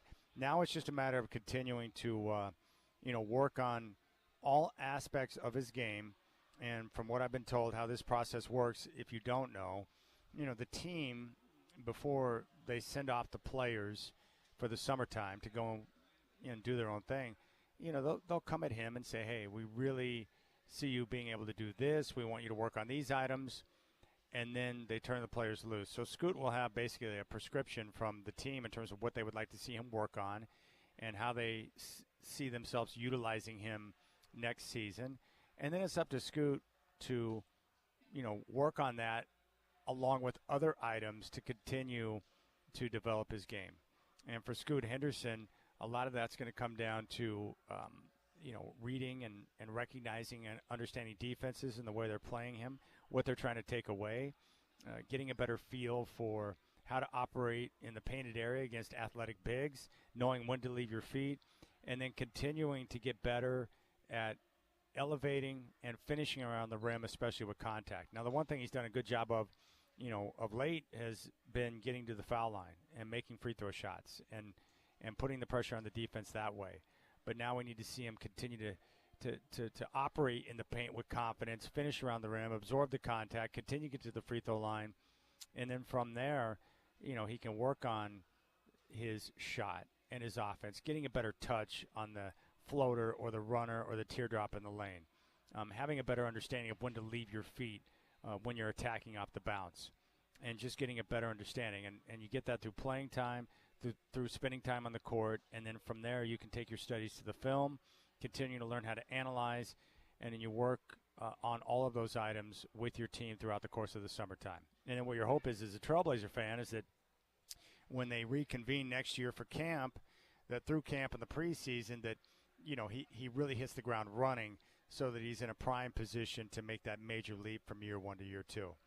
And that's what I want to have happen, because I understand the importance of Scoot being a number 3 overall pick in last year's draft, the need to have him hit and to cash in and become a big-time player. They need that. The franchise desperately needs it. And if you want this team to have a quicker turnaround to get to where they want to be, he's got to be a vital part of that.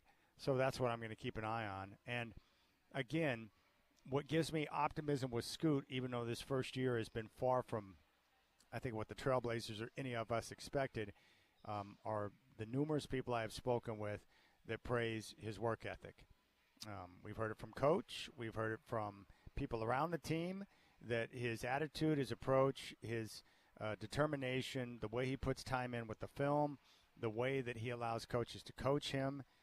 And I think the other thing we've noticed with Scoot this year, too, which is good, and a lot of young players don't have this, he's got a short memory, a unique ability to be able to deal with adversity, deal with some clunkers, and yet not have it disrupt his thought process or the way he approaches the game. He's continuing to work, he's continuing to grind, and he seems to take everything in stride, understanding that this is a process developing into an NBA point guard. It's a difficult position to learn how to play.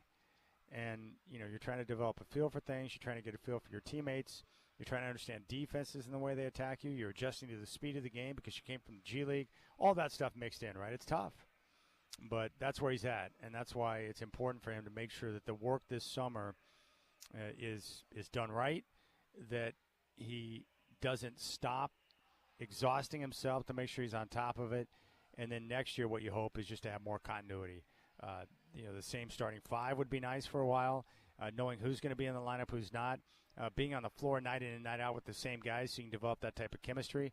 I mean, just look at what's happening with Scoot and DeAndre Ayton over the last,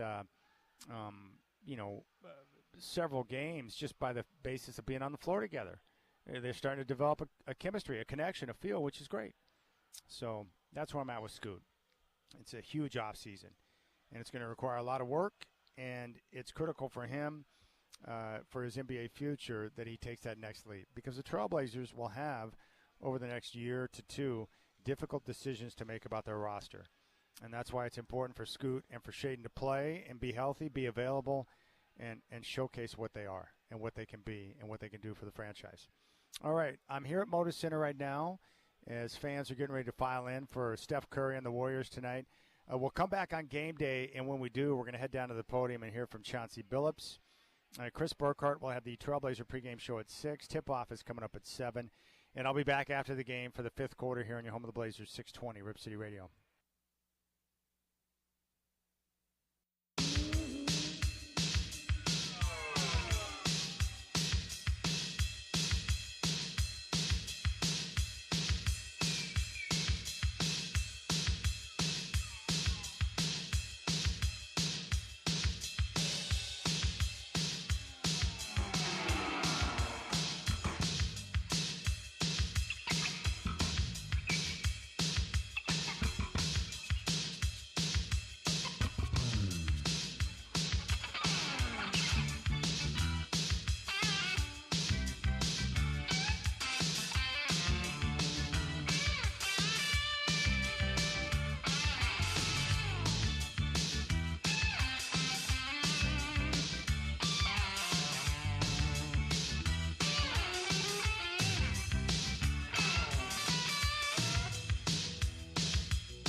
All right, we're going to head to the podium here in a couple of moments to hear from Chauncey Billups ahead of tonight's game against the Golden State Warriors.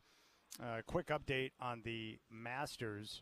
Bryson DeChambeau is your leader at 7 under, had a opening round 65. Scottie Scheffler, the favorite, is 1 shot back at 6 under, had an opening round 66.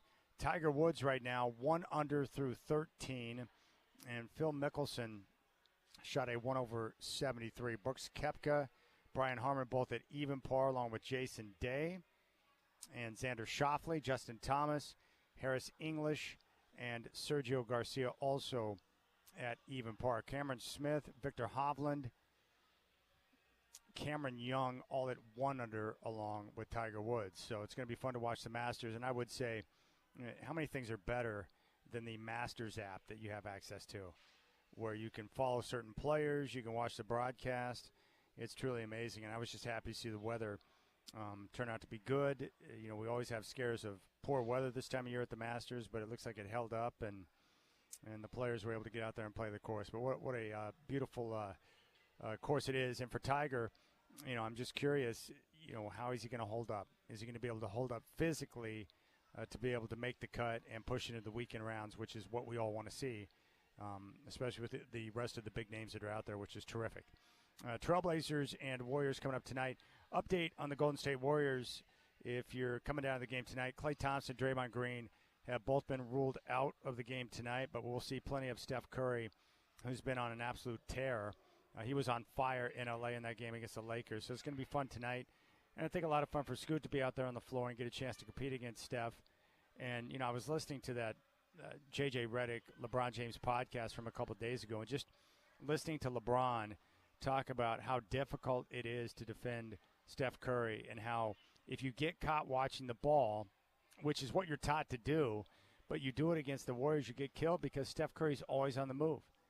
I mean, he'll dip down to the paint and he pops back out for a 3. Like, his movement and the way he's able to get around the court, it's terrific. Let's go down to the podium right now and hear from Coach Billups. Chauncey, this is maybe premature 3 days ahead of it, but how do you assess sort of the big picture of this season? Yeah, it's premature. Nah, man. Obviously, you know, another tough year. Another very tough year. You know, we got a pretty good roster, in my opinion, that just kind of sitting over there in street clothes that's not available. So it was tough to assess anything, really, you know, other than just kind of getting our rookies and our young fellas some run and some experience. And but, yeah, it's just another tough go at it, man. Do you feel like, I don't want to say like lost season, I feel like maybe that's too harsh, but do you feel like there is a major missed opportunity here just because of the health? I would say, you know, the missed opportunity would be just that, you know, we would have had enough time to actually grade ourselves, you know, if that makes sense, on where we're at. You know, it's tough to even say at this moment, you know, where we even are, you know, again, other than the obvious just our young fellas kind of coming along, but, you know, we never got to see so many things together with some of our veterans and some of our players. So, yeah, it's just kind of tough for real, but I wouldn't say a lost season. It's been very unfortunate, obviously, but you look at the West right now, how tough it is, bro, and, you know, this team we playing against tonight, you know, they can lose in the play-in and season be over or make it all the way to the final, you know. It's crazy. You know, the Lakers, they've been healthy pretty much all year. They ain't playing. So we could have been completely healthy all year and still, you know, we would have been, to me, I think it would have been fighting in this would have been a big week or two for us to try to get in, you know, and that's completely healthy, you know, so it's tough one. What's the deal with Delano? Yeah, he sprained his ankle in the last game. He's been kind of hurt for a little bit, so we're not sure yet if he's going to be able to go, but he's been fighting through the whole time, to be honest with you, so I think he's just trying to see if he's a go or not. Coach, talking about Delano, despite the injuries, you got extended game for the past 2 months. Just want to know sort of what's been your impressions on him. Obviously, I'm proud of him, from where we got him at and him kind of never being able to play in Boston and G League back and forth. And what he's done has not been easy. And what he's actually done is prove to the world and prove to the league, every team, that he's a real player. Like he's an NBA player. And he's a hooper. He's just a hooper. He can go out, he can score, he can dribble, he can pass, he can shoot. He can get to the basket, very crafty, great size, with his ball handling and with his, his ability. So that's what I call him. He's just a hooper, man. You can just throw him out there, and he's going to do something positive. Looking at the future, kind of, obviously, when the roster gets healthy, do you see sort of, he's obviously on the team option, not to get into that, but do you see sort of a role for him on this team? Yeah, I think he's certainly done well for himself in terms of whenever the roster does come back. I think that he's a 6th, 7th, 8th type of guy that can come in and impact the game. The question to me is going to be, because obviously we've been in a tough situation. We just give him on the ball, let him hoop and do his thing. When you got a full roster, you ask yourself, can he do that in 16 minutes? Can he do that in 20 minutes in the bench role where you don't have the ball the whole time in your hands? That's going to be the question on him. But we do know what we know, which is what he needed to prove anyway.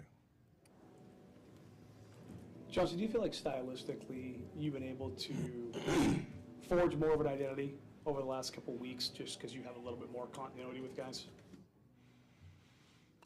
Yeah, I think so. This is, to y'all's question, both very similar.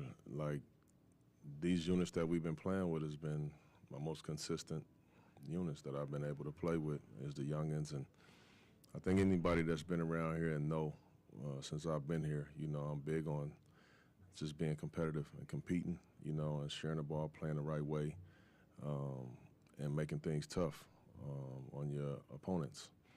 And these guys have done that. We come into these games severely shorthanded. But none of us, not one player on our team, I don't allow, we don't make excuses. No matter who we play with out there, they're NBA players and they earn the right. So go earn your keep, So, yeah, I do think that we've done a good job. Our guys know how we want to play, no matter who's out there. So that part has been cool. Any other questions? No good. All right. All right, there's Chauncey Billups ahead of tonight's game between the Trailblazers and Warriors. Tip-off is coming up at 7 o'clock, and you can hear the frustration in Chauncey's voice. He called this season disappointing for sure. And my guess would be, as a coach, can you imagine what it's like night in and night out, taking a look at the injury report, not knowing who's going to be available, how many guys are out, who you're going to turn to on the bench to be able to fill a particular spot? It's been tough. And what makes it even more difficult is that it's really hard to evaluate the work of Chauncey Billups because of what he's had to work with. But I do think, in terms of what I've seen this year, what I like the most has just been the work with the young guys, whether it be Scoot, the flash of Shaden show before he exited with the core surgery, the growth of Chris Murray, and I think the work they've done with DeAndre Ayton to get him back on track after a rocky start here in Portland has been nice too. So I think the coaching staff has made, some progress there, but, it's frustrating. And I know it's frustrating for me. This has been the 3 most difficult years as a fan and covering the team I've ever had. It's been the worst stretch since I moved out here in '87. I know a lot of fans feel the same way. So it's up to the franchise to, make the most of the assets they pulled together and be able to go out there and make things happen. And that's the exciting part, is being in a position now to where they have more flexibility, they have some more pieces to work with, and now let's go out there and see what Cronin and his staff can do, to be able to put some magic together and make things happen. But I think just on the overall basis of health, that'd be very nice. Let's take a look at the injury report for tonight. Malcolm Brogdon, Tamani Kamara, Jeremy Grant, Shaden Sharp, Anthony Simons, Matisse Thybulle, and Robert Williams are all out. Delano Banton is listed as questionable with an ankle sprain. There you go. And, oh, by the way, you got Steph Curry and company coming into town for a game tonight. That's tough. All right, we'll come back on game day, and when we do, we're going to eavesdrop in on a conversation with Dave Deckard as he focuses in on the Trailblazers offseason and what's facing the entire crew. So we'll get to the cold hard facts coming up next. I still got my keys to the game. Tip-off coming up at 7, Blazers and Warriors here on 620 Rip City Radio.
All right, Dave Deckard from BlazersEdge.com.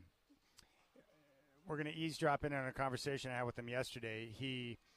What a remarkable story. It's a blessing. He suffered a heart attack and was actually dead, but then revived and brought back to life. Thankfully, his kids were there to get the immediate medical attention he needed, but he was back talking Trailblazers, and he starts out by discussing really, I think the question came up like a Trailblazer fan had asked him on the website, who's to blame for the current state of affairs with the Trailblazers? But so he kind of does give a little history lesson on the franchise, but then most importantly, it's like, okay, this is where they're at, but what's it going to take moving forward to get things in the right place? That's really what it comes down to. How do they get it right? Let's take a listen to Dave Deckard from BlazersEdge.com. Sure. I mean, look, the Blazers are in a time of transition here, and they've gone through this before, and we pointed out some of them. Obviously, after the Walton Championship years in the early 80s, they made a shift. Then they grew into the Drexler years, and after they traded Clyde, they made a shift. There was a huge shift at the Jailblazers era right around 2005 when they divested of the old team, Rasheed Wallace, and et cetera, and moved into the Brandon Roy era. Then another shift into the Damian Lillard era, and then when LaMarcus Aldridge became a free agent and went to San Antonio, that was another one. So really there have been 5 major ones. But not all of them have been the same. In 4 of those 5, they left assets and a legacy that went into the next time period. For instance, the Walton years, even after they traded Bill, they still had that established pattern of excellence. And so there were certain expectations, and players played up to it. And that served the transition into Clyde's teams. Only once have they had a hard reset where they basically tore it down to the studs and had to rebuild completely, and that was in 2005 when Steve Patterson, John Nash just took a flamethrower to the team and had to rebuild. Fortunately, they got Brandon Roy, LaMarcus Aldridge, so that was quick. Greg Oden the year after, but we forget, because of those great draft picks, how precarious and how tragic that situation was. Well, they are in a reset right now, and this is closer to that 2005 reset than it is to any of the others. They basically carried over no players of talent.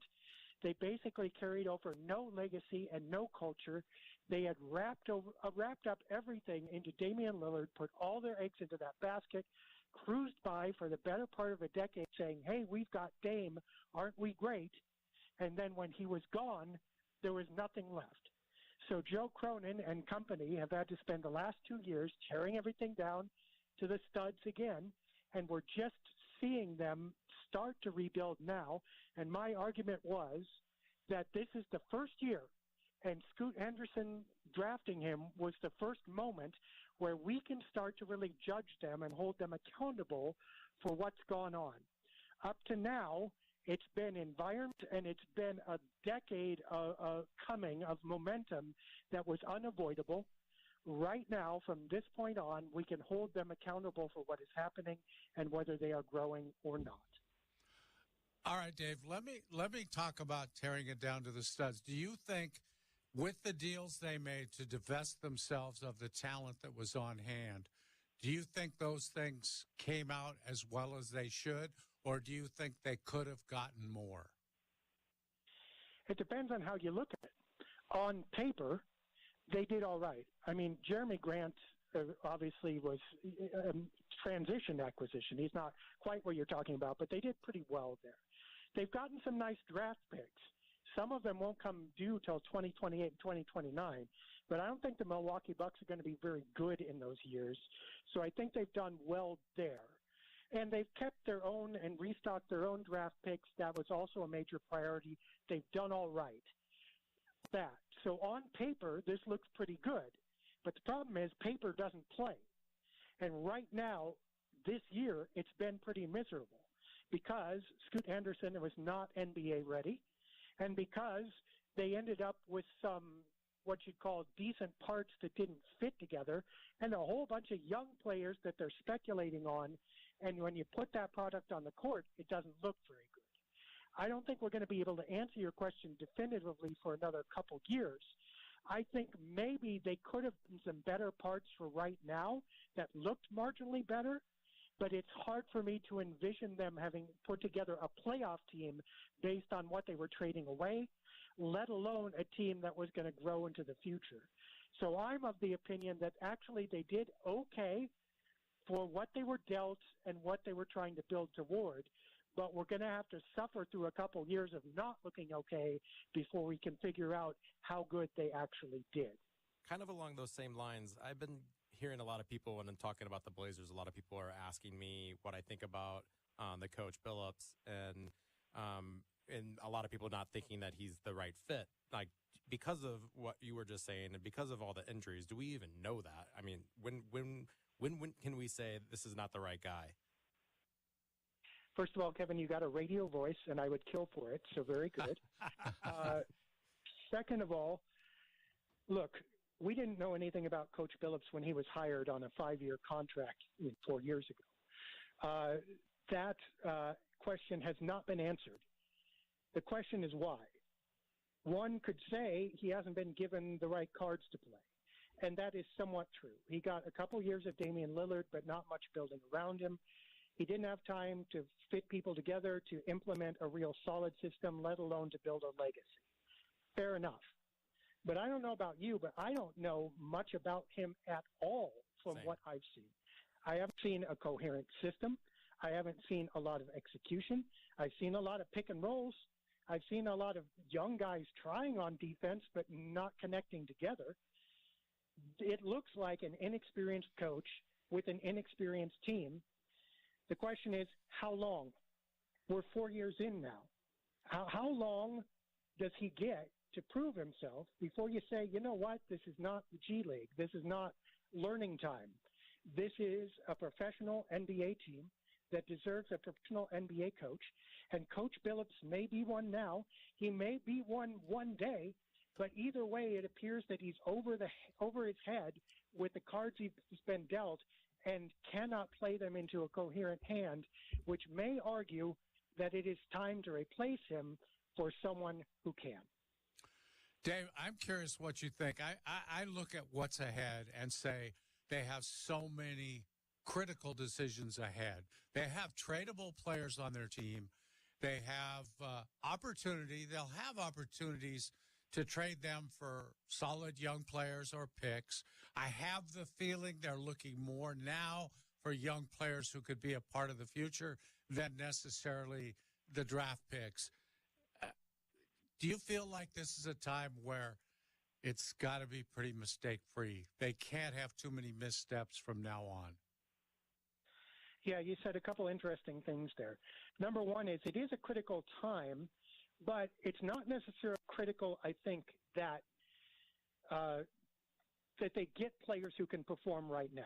Nothing they do in the next 2 years probably is going to make them good, short of hitting gold in the lottery and in the draft. Of course, they don't have a number one option, and that's really what they need.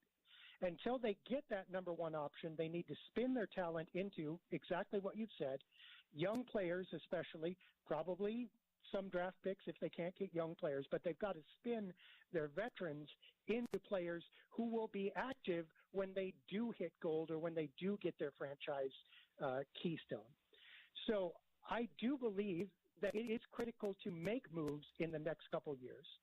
I do not believe that any move they make in the next couple of years is going to be the critical one that turns them around. I know that sounds kind of paradoxical, but they have to keep their building going and their hopes alive while they make the one move, while at the same time waiting patiently for that one move opportunity to come along. They cannot stand pat, but they can't go, well, we're going to get some B-plus level veterans, and this is all going to work out, because clearly it is not. We're talking with Dave Decker, the man behind BlazersEdge.com here on the Rip City Drive. What were your impressions on the play of Scoot Henderson last night? 19 points, 15 assists, but he did have the 8 turnovers. Yeah, I mean, Scoot needs some time. I exhaled about Scoot about a third of the way through the season and said, okay, he's not ready to be an NBA starter. He's going to make plenty of mistakes. What can he do well? Well, he can drive, he can pull up, his passing has gotten better. I think his defense has gotten marginally better, and I think he's progressing. Right now, that's what you ask. His points, to me, are immaterial because they're coming in games that don't matter with teammates who don't score. This is showing almost nothing about what he would be in a fully functional lineup. What I want to see is the decision-making and the skill set that will prove that he can earn a place on the floor. He's not there yet, but he is developing some things. That's all you can ask right now. I think he needs a new system, a fresh start, revamped expectations. Hopefully he will get all three of those next year. We will see a little bit more who he is. I am shocked that he is this not ready, but I am also not despairing that he will eventually get ready and be able to develop simply because he has the physical gifts. He seems to have a decent approach. And like I said, there has been progress. Dave, do you think there's anybody on this roster right now that's untouchable? No. I mean, there can't be. And that's kind of what I was getting at with your last question. Yeah. Like, you got to make moves, and nobody's sacrosanct. I mean, the closest guy you would say, well, how about Anthony Simons? Because he's only 25, and he could be a star. But you know what? He's a 20-point scorer now in a league where 25 is the new standard for stardom. And he's not great at defense. And you look at him like, well, is he really a starter? Or is he a really dynamic six-man scorer? And if he is a starter, can he really be a star or your linchpin for your team? I'm not sure about that. And he's the closest guy you get for going age-wise and talent-wise, this guy is the one you want to keep. That's as close as you get, and he's not real sure. Jeremy Grant, I think, is solid and wonderful, but he's too old. DeAndre Ayton is the right age, but who knows what you've got in him, and he hasn't seemed really steady. You know, and south of that, nobody is even close to the discussion of being untouchable. So, no, you trade anything and anyone in order to make that next step forward, as long as you believe that that next step is a right one. All right, there's Dave Deckard. I hope you enjoyed that conversation. I think he did a good job of kind of laying out, you know, the situation and what the Trailblazers are facing this offseason. And still so much that we don't know. And I'm anxious to see what they're able to do this offseason. But I'm excited about it's nice to have flexibility. You know, flexibility with the cap, flexibility with draft picks, flexibility with veteran players on the roster who can be traded when the time is right. But, you know, I agree with that assessment. You know, there are no untouchables. You've got to go out there and really take a look around and try to find those young players. And then from there, you put your plan together and you execute. And I'm excited for that. Most importantly, I'm excited to have a team that can have continuity and not suffer through significant injury. I mean, it's been dreadful this year in terms of games lost to injury and then, you know, games played by rookies. It's hard to overcome. Okay, we'll come back. I'll give you the keys to the game. Tip-off is coming up from Moda Center at 7 o'clock. Chris Burkhardt standing by for your Trailblazers pregame show at 6. Michael Shacker is with me. He's at Section 111 right now. And I look forward to seeing you all down here tonight at Moda Center, Trailblazers and Warriors. Tip-off coming up at 7.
All right, keys to the game. Number one, turnovers. The Trailblazers on Tuesday against the Pelicans, they committed 22 turnovers and gave up 33 points off of turnovers.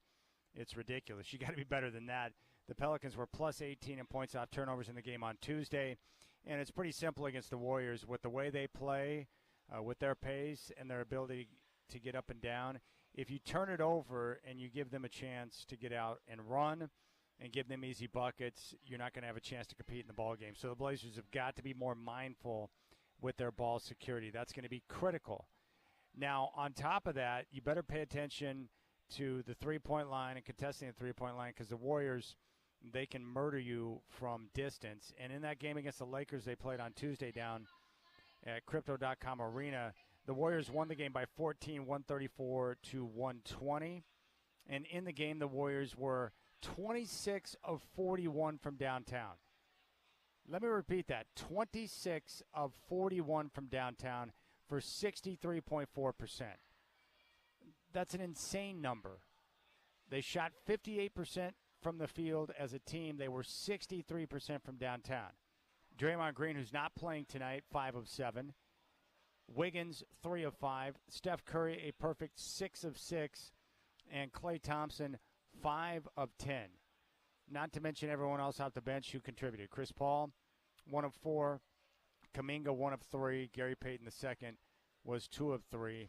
And Pazinski was 3 of 3. So they've got multiple guys on the floor who can drain the three-point shot, so you've got to pay attention to that. Outside of that, I want to see the Blazers, continue to focus on, player movement and ball movement. The Warriors are one of the best assist teams in the game. They had 37 in their win over the Lakers. But we've seen this over the course of the last few games in particular, where Portland is showcasing better player movement and ball movement. They had 28 assists in the game on Tuesday. They've had a few games over the last couple of weeks where they've had 30-plus. I like that because they've got, guys on the floor who are willing to share the ball. They need to get as many people involved as possible to have a chance to compete, and hopefully we'll see more of that. Outside of that, I want to see Scoot Henderson remain on the attack. 40 minutes in the game on Tuesday. He's going to play a ton tonight. He had 15 assists to go along with the 19 points, but I want to see Scoot Henderson in that two-man game with DeAndre Ayton. I want to see Scoot attacking the paint, looking for his teammates, and going from there. Now, aside from that, the Trailblazers have done a pretty good job of late of really rebounding, spearheaded by Jabari Walker, who's been an animal. He had 10 rebounds in the game on Tuesday. Last week he had the 22-rebound performance, which was a career high. The Blazers need to rebound the ball well tonight so they can hopefully control the tempo and be able to play at their pace. But, a good experience for what we're going to see for the young Blazers tonight to go up against a team that executes in the way that the Golden State Warriors do, because they move the ball, they move bodies, and they put pressure on the defense. They make you defend all 5 spots, and so it's going to be a good learning experience for the young guys who are going to be on the floor. And I would imagine we're going to see the same starting 5 tonight, including Scoot at point, along with Ryan Rupert, DeAndre Ayton, who got 35 minutes in the game on Tuesday, 30 points, 13 rebounds on 15 of 22 shooting, with Chris Murray and Jabari Walker in the front court. And then we'll see if Delano Banton is going to be a go. They had an 8-man rotation in the game on Tuesday, with Banton, Minaya, and Reef being the key guys off the bench. So you'll probably see the same 8-man rotation tonight, which means Scoot Henderson and DeAndre Ayton are going to get big minutes. And then the Blazers will finish out the year tomorrow night. The Rockets are in town for Fan Appreciation Night. And then Sunday, the season finale in Sacramento against the Kings, with that game tipping off at 12:30. And that's how quickly it's going to end. The season will end on Sunday. Players will have their exit interviews. And then, boom, we move right into the offseason. The draft coming up in June. Free agency will kick off at the beginning of July. And that's how quickly the process plays out. I mean, it is lightning quick. But a good opportunity for the young Blazers who are getting a chance to play, to compete, because, the next 3 games are against teams, the Rockets, trying to vie for a playoff spot. But obviously the Warriors and Kings are right in the thick of things in the Western Conference. And if you look at the Warriors, they've got reason to want to play and win tonight.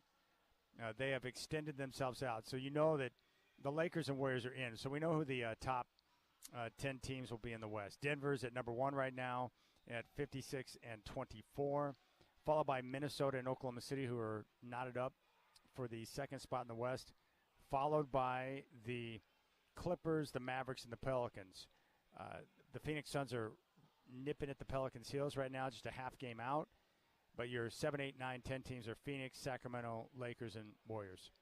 And the Warriors are trying to get themselves in a better position. They're a half game behind the Lakers right now, who are in 9th. They're a game behind the Kings, who are in 8th.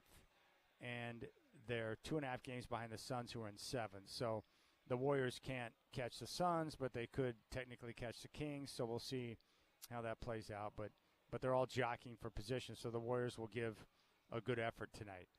And then in the Eastern Conference, I mean, it's pretty well set. You know who your top 10 teams are going to be.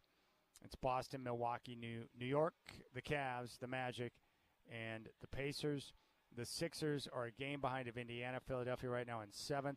They're a game in front of Miami, who is currently in 8th, followed by the Bulls and the Hawks, who are much farther behind the rest of the pack. So we know the Bulls and Hawks will be a part of the play-in tournament, as just like we know that the Lakers and Warriors are going to be part of the play-in tournament in the Western Conference. So, again, I'm excited to see how the Western Conference is going to shake out. I expect the Denver Nuggets to emerge. I don't have any doubt about that. But how these other series are going to play out and some of the potential matchups, especially with some of the teams that are getting hot at the right time. Your hottest teams in the NBA, the Dallas Mavericks right now have won 5 straight games. They're on fire. 50 wins on the season now. They're starting to play better defense, and Luka and Kyrie are playing very well together. The Nuggets have won 3 straight. The Thunder have won 3 straight. Those are your hottest teams in the Western Conference. In the East, the Philadelphia 76ers, who've got Embiid back, they've won 6 straight. Indiana's won 3 straight. Both the Bucks and the Knicks have won back-to-back games. So those are your hottest teams right now in the Eastern Conference. So I expect Denver to emerge out of the Western Conference. And if I had to pick one team that I think would provide the most resistance to the Nuggets, it would have to be a team with size like the Lakers or Minnesota, possibly the Warriors with their ability to shoot the three-point ball. And in the Eastern Conference, it's Boston and nobody else. I don't think there's another team right now in the East who can provide resistance to the Celtics in a 7-game series. Maybe the Heat because of their coaching, but I think it's a pretty open and shut case in the East as well because of the injury to Giannis. I mean, Milwaukee's probably got the most ability or the best opportunity to get something done because of Giannis and his ability, but with that calf injury and not knowing whether or not he's going to be 100%, it's really hard to see how that would shake out. So there you go. I mean, we're here. So the final, let's see if there's any interesting games that are going to be coming up on that slate on Sunday. Everything should pretty much be determined. Wizards and Celtics means nothing. Hornets and Cavs, Hawks, Pacers, Raptors, Heat, Bulls, Knicks, Bucks, and Magic. Yeah. Nuggets and Grizzlies. Suns, Timberwolves. That's some intrigue. Lakers and Pelicans. So there's a couple of good games on that final slate. The Warriors will take on the Jazz. The Trailblazers will be in Sacramento to meet the Kings. All right, that's going to do it for me.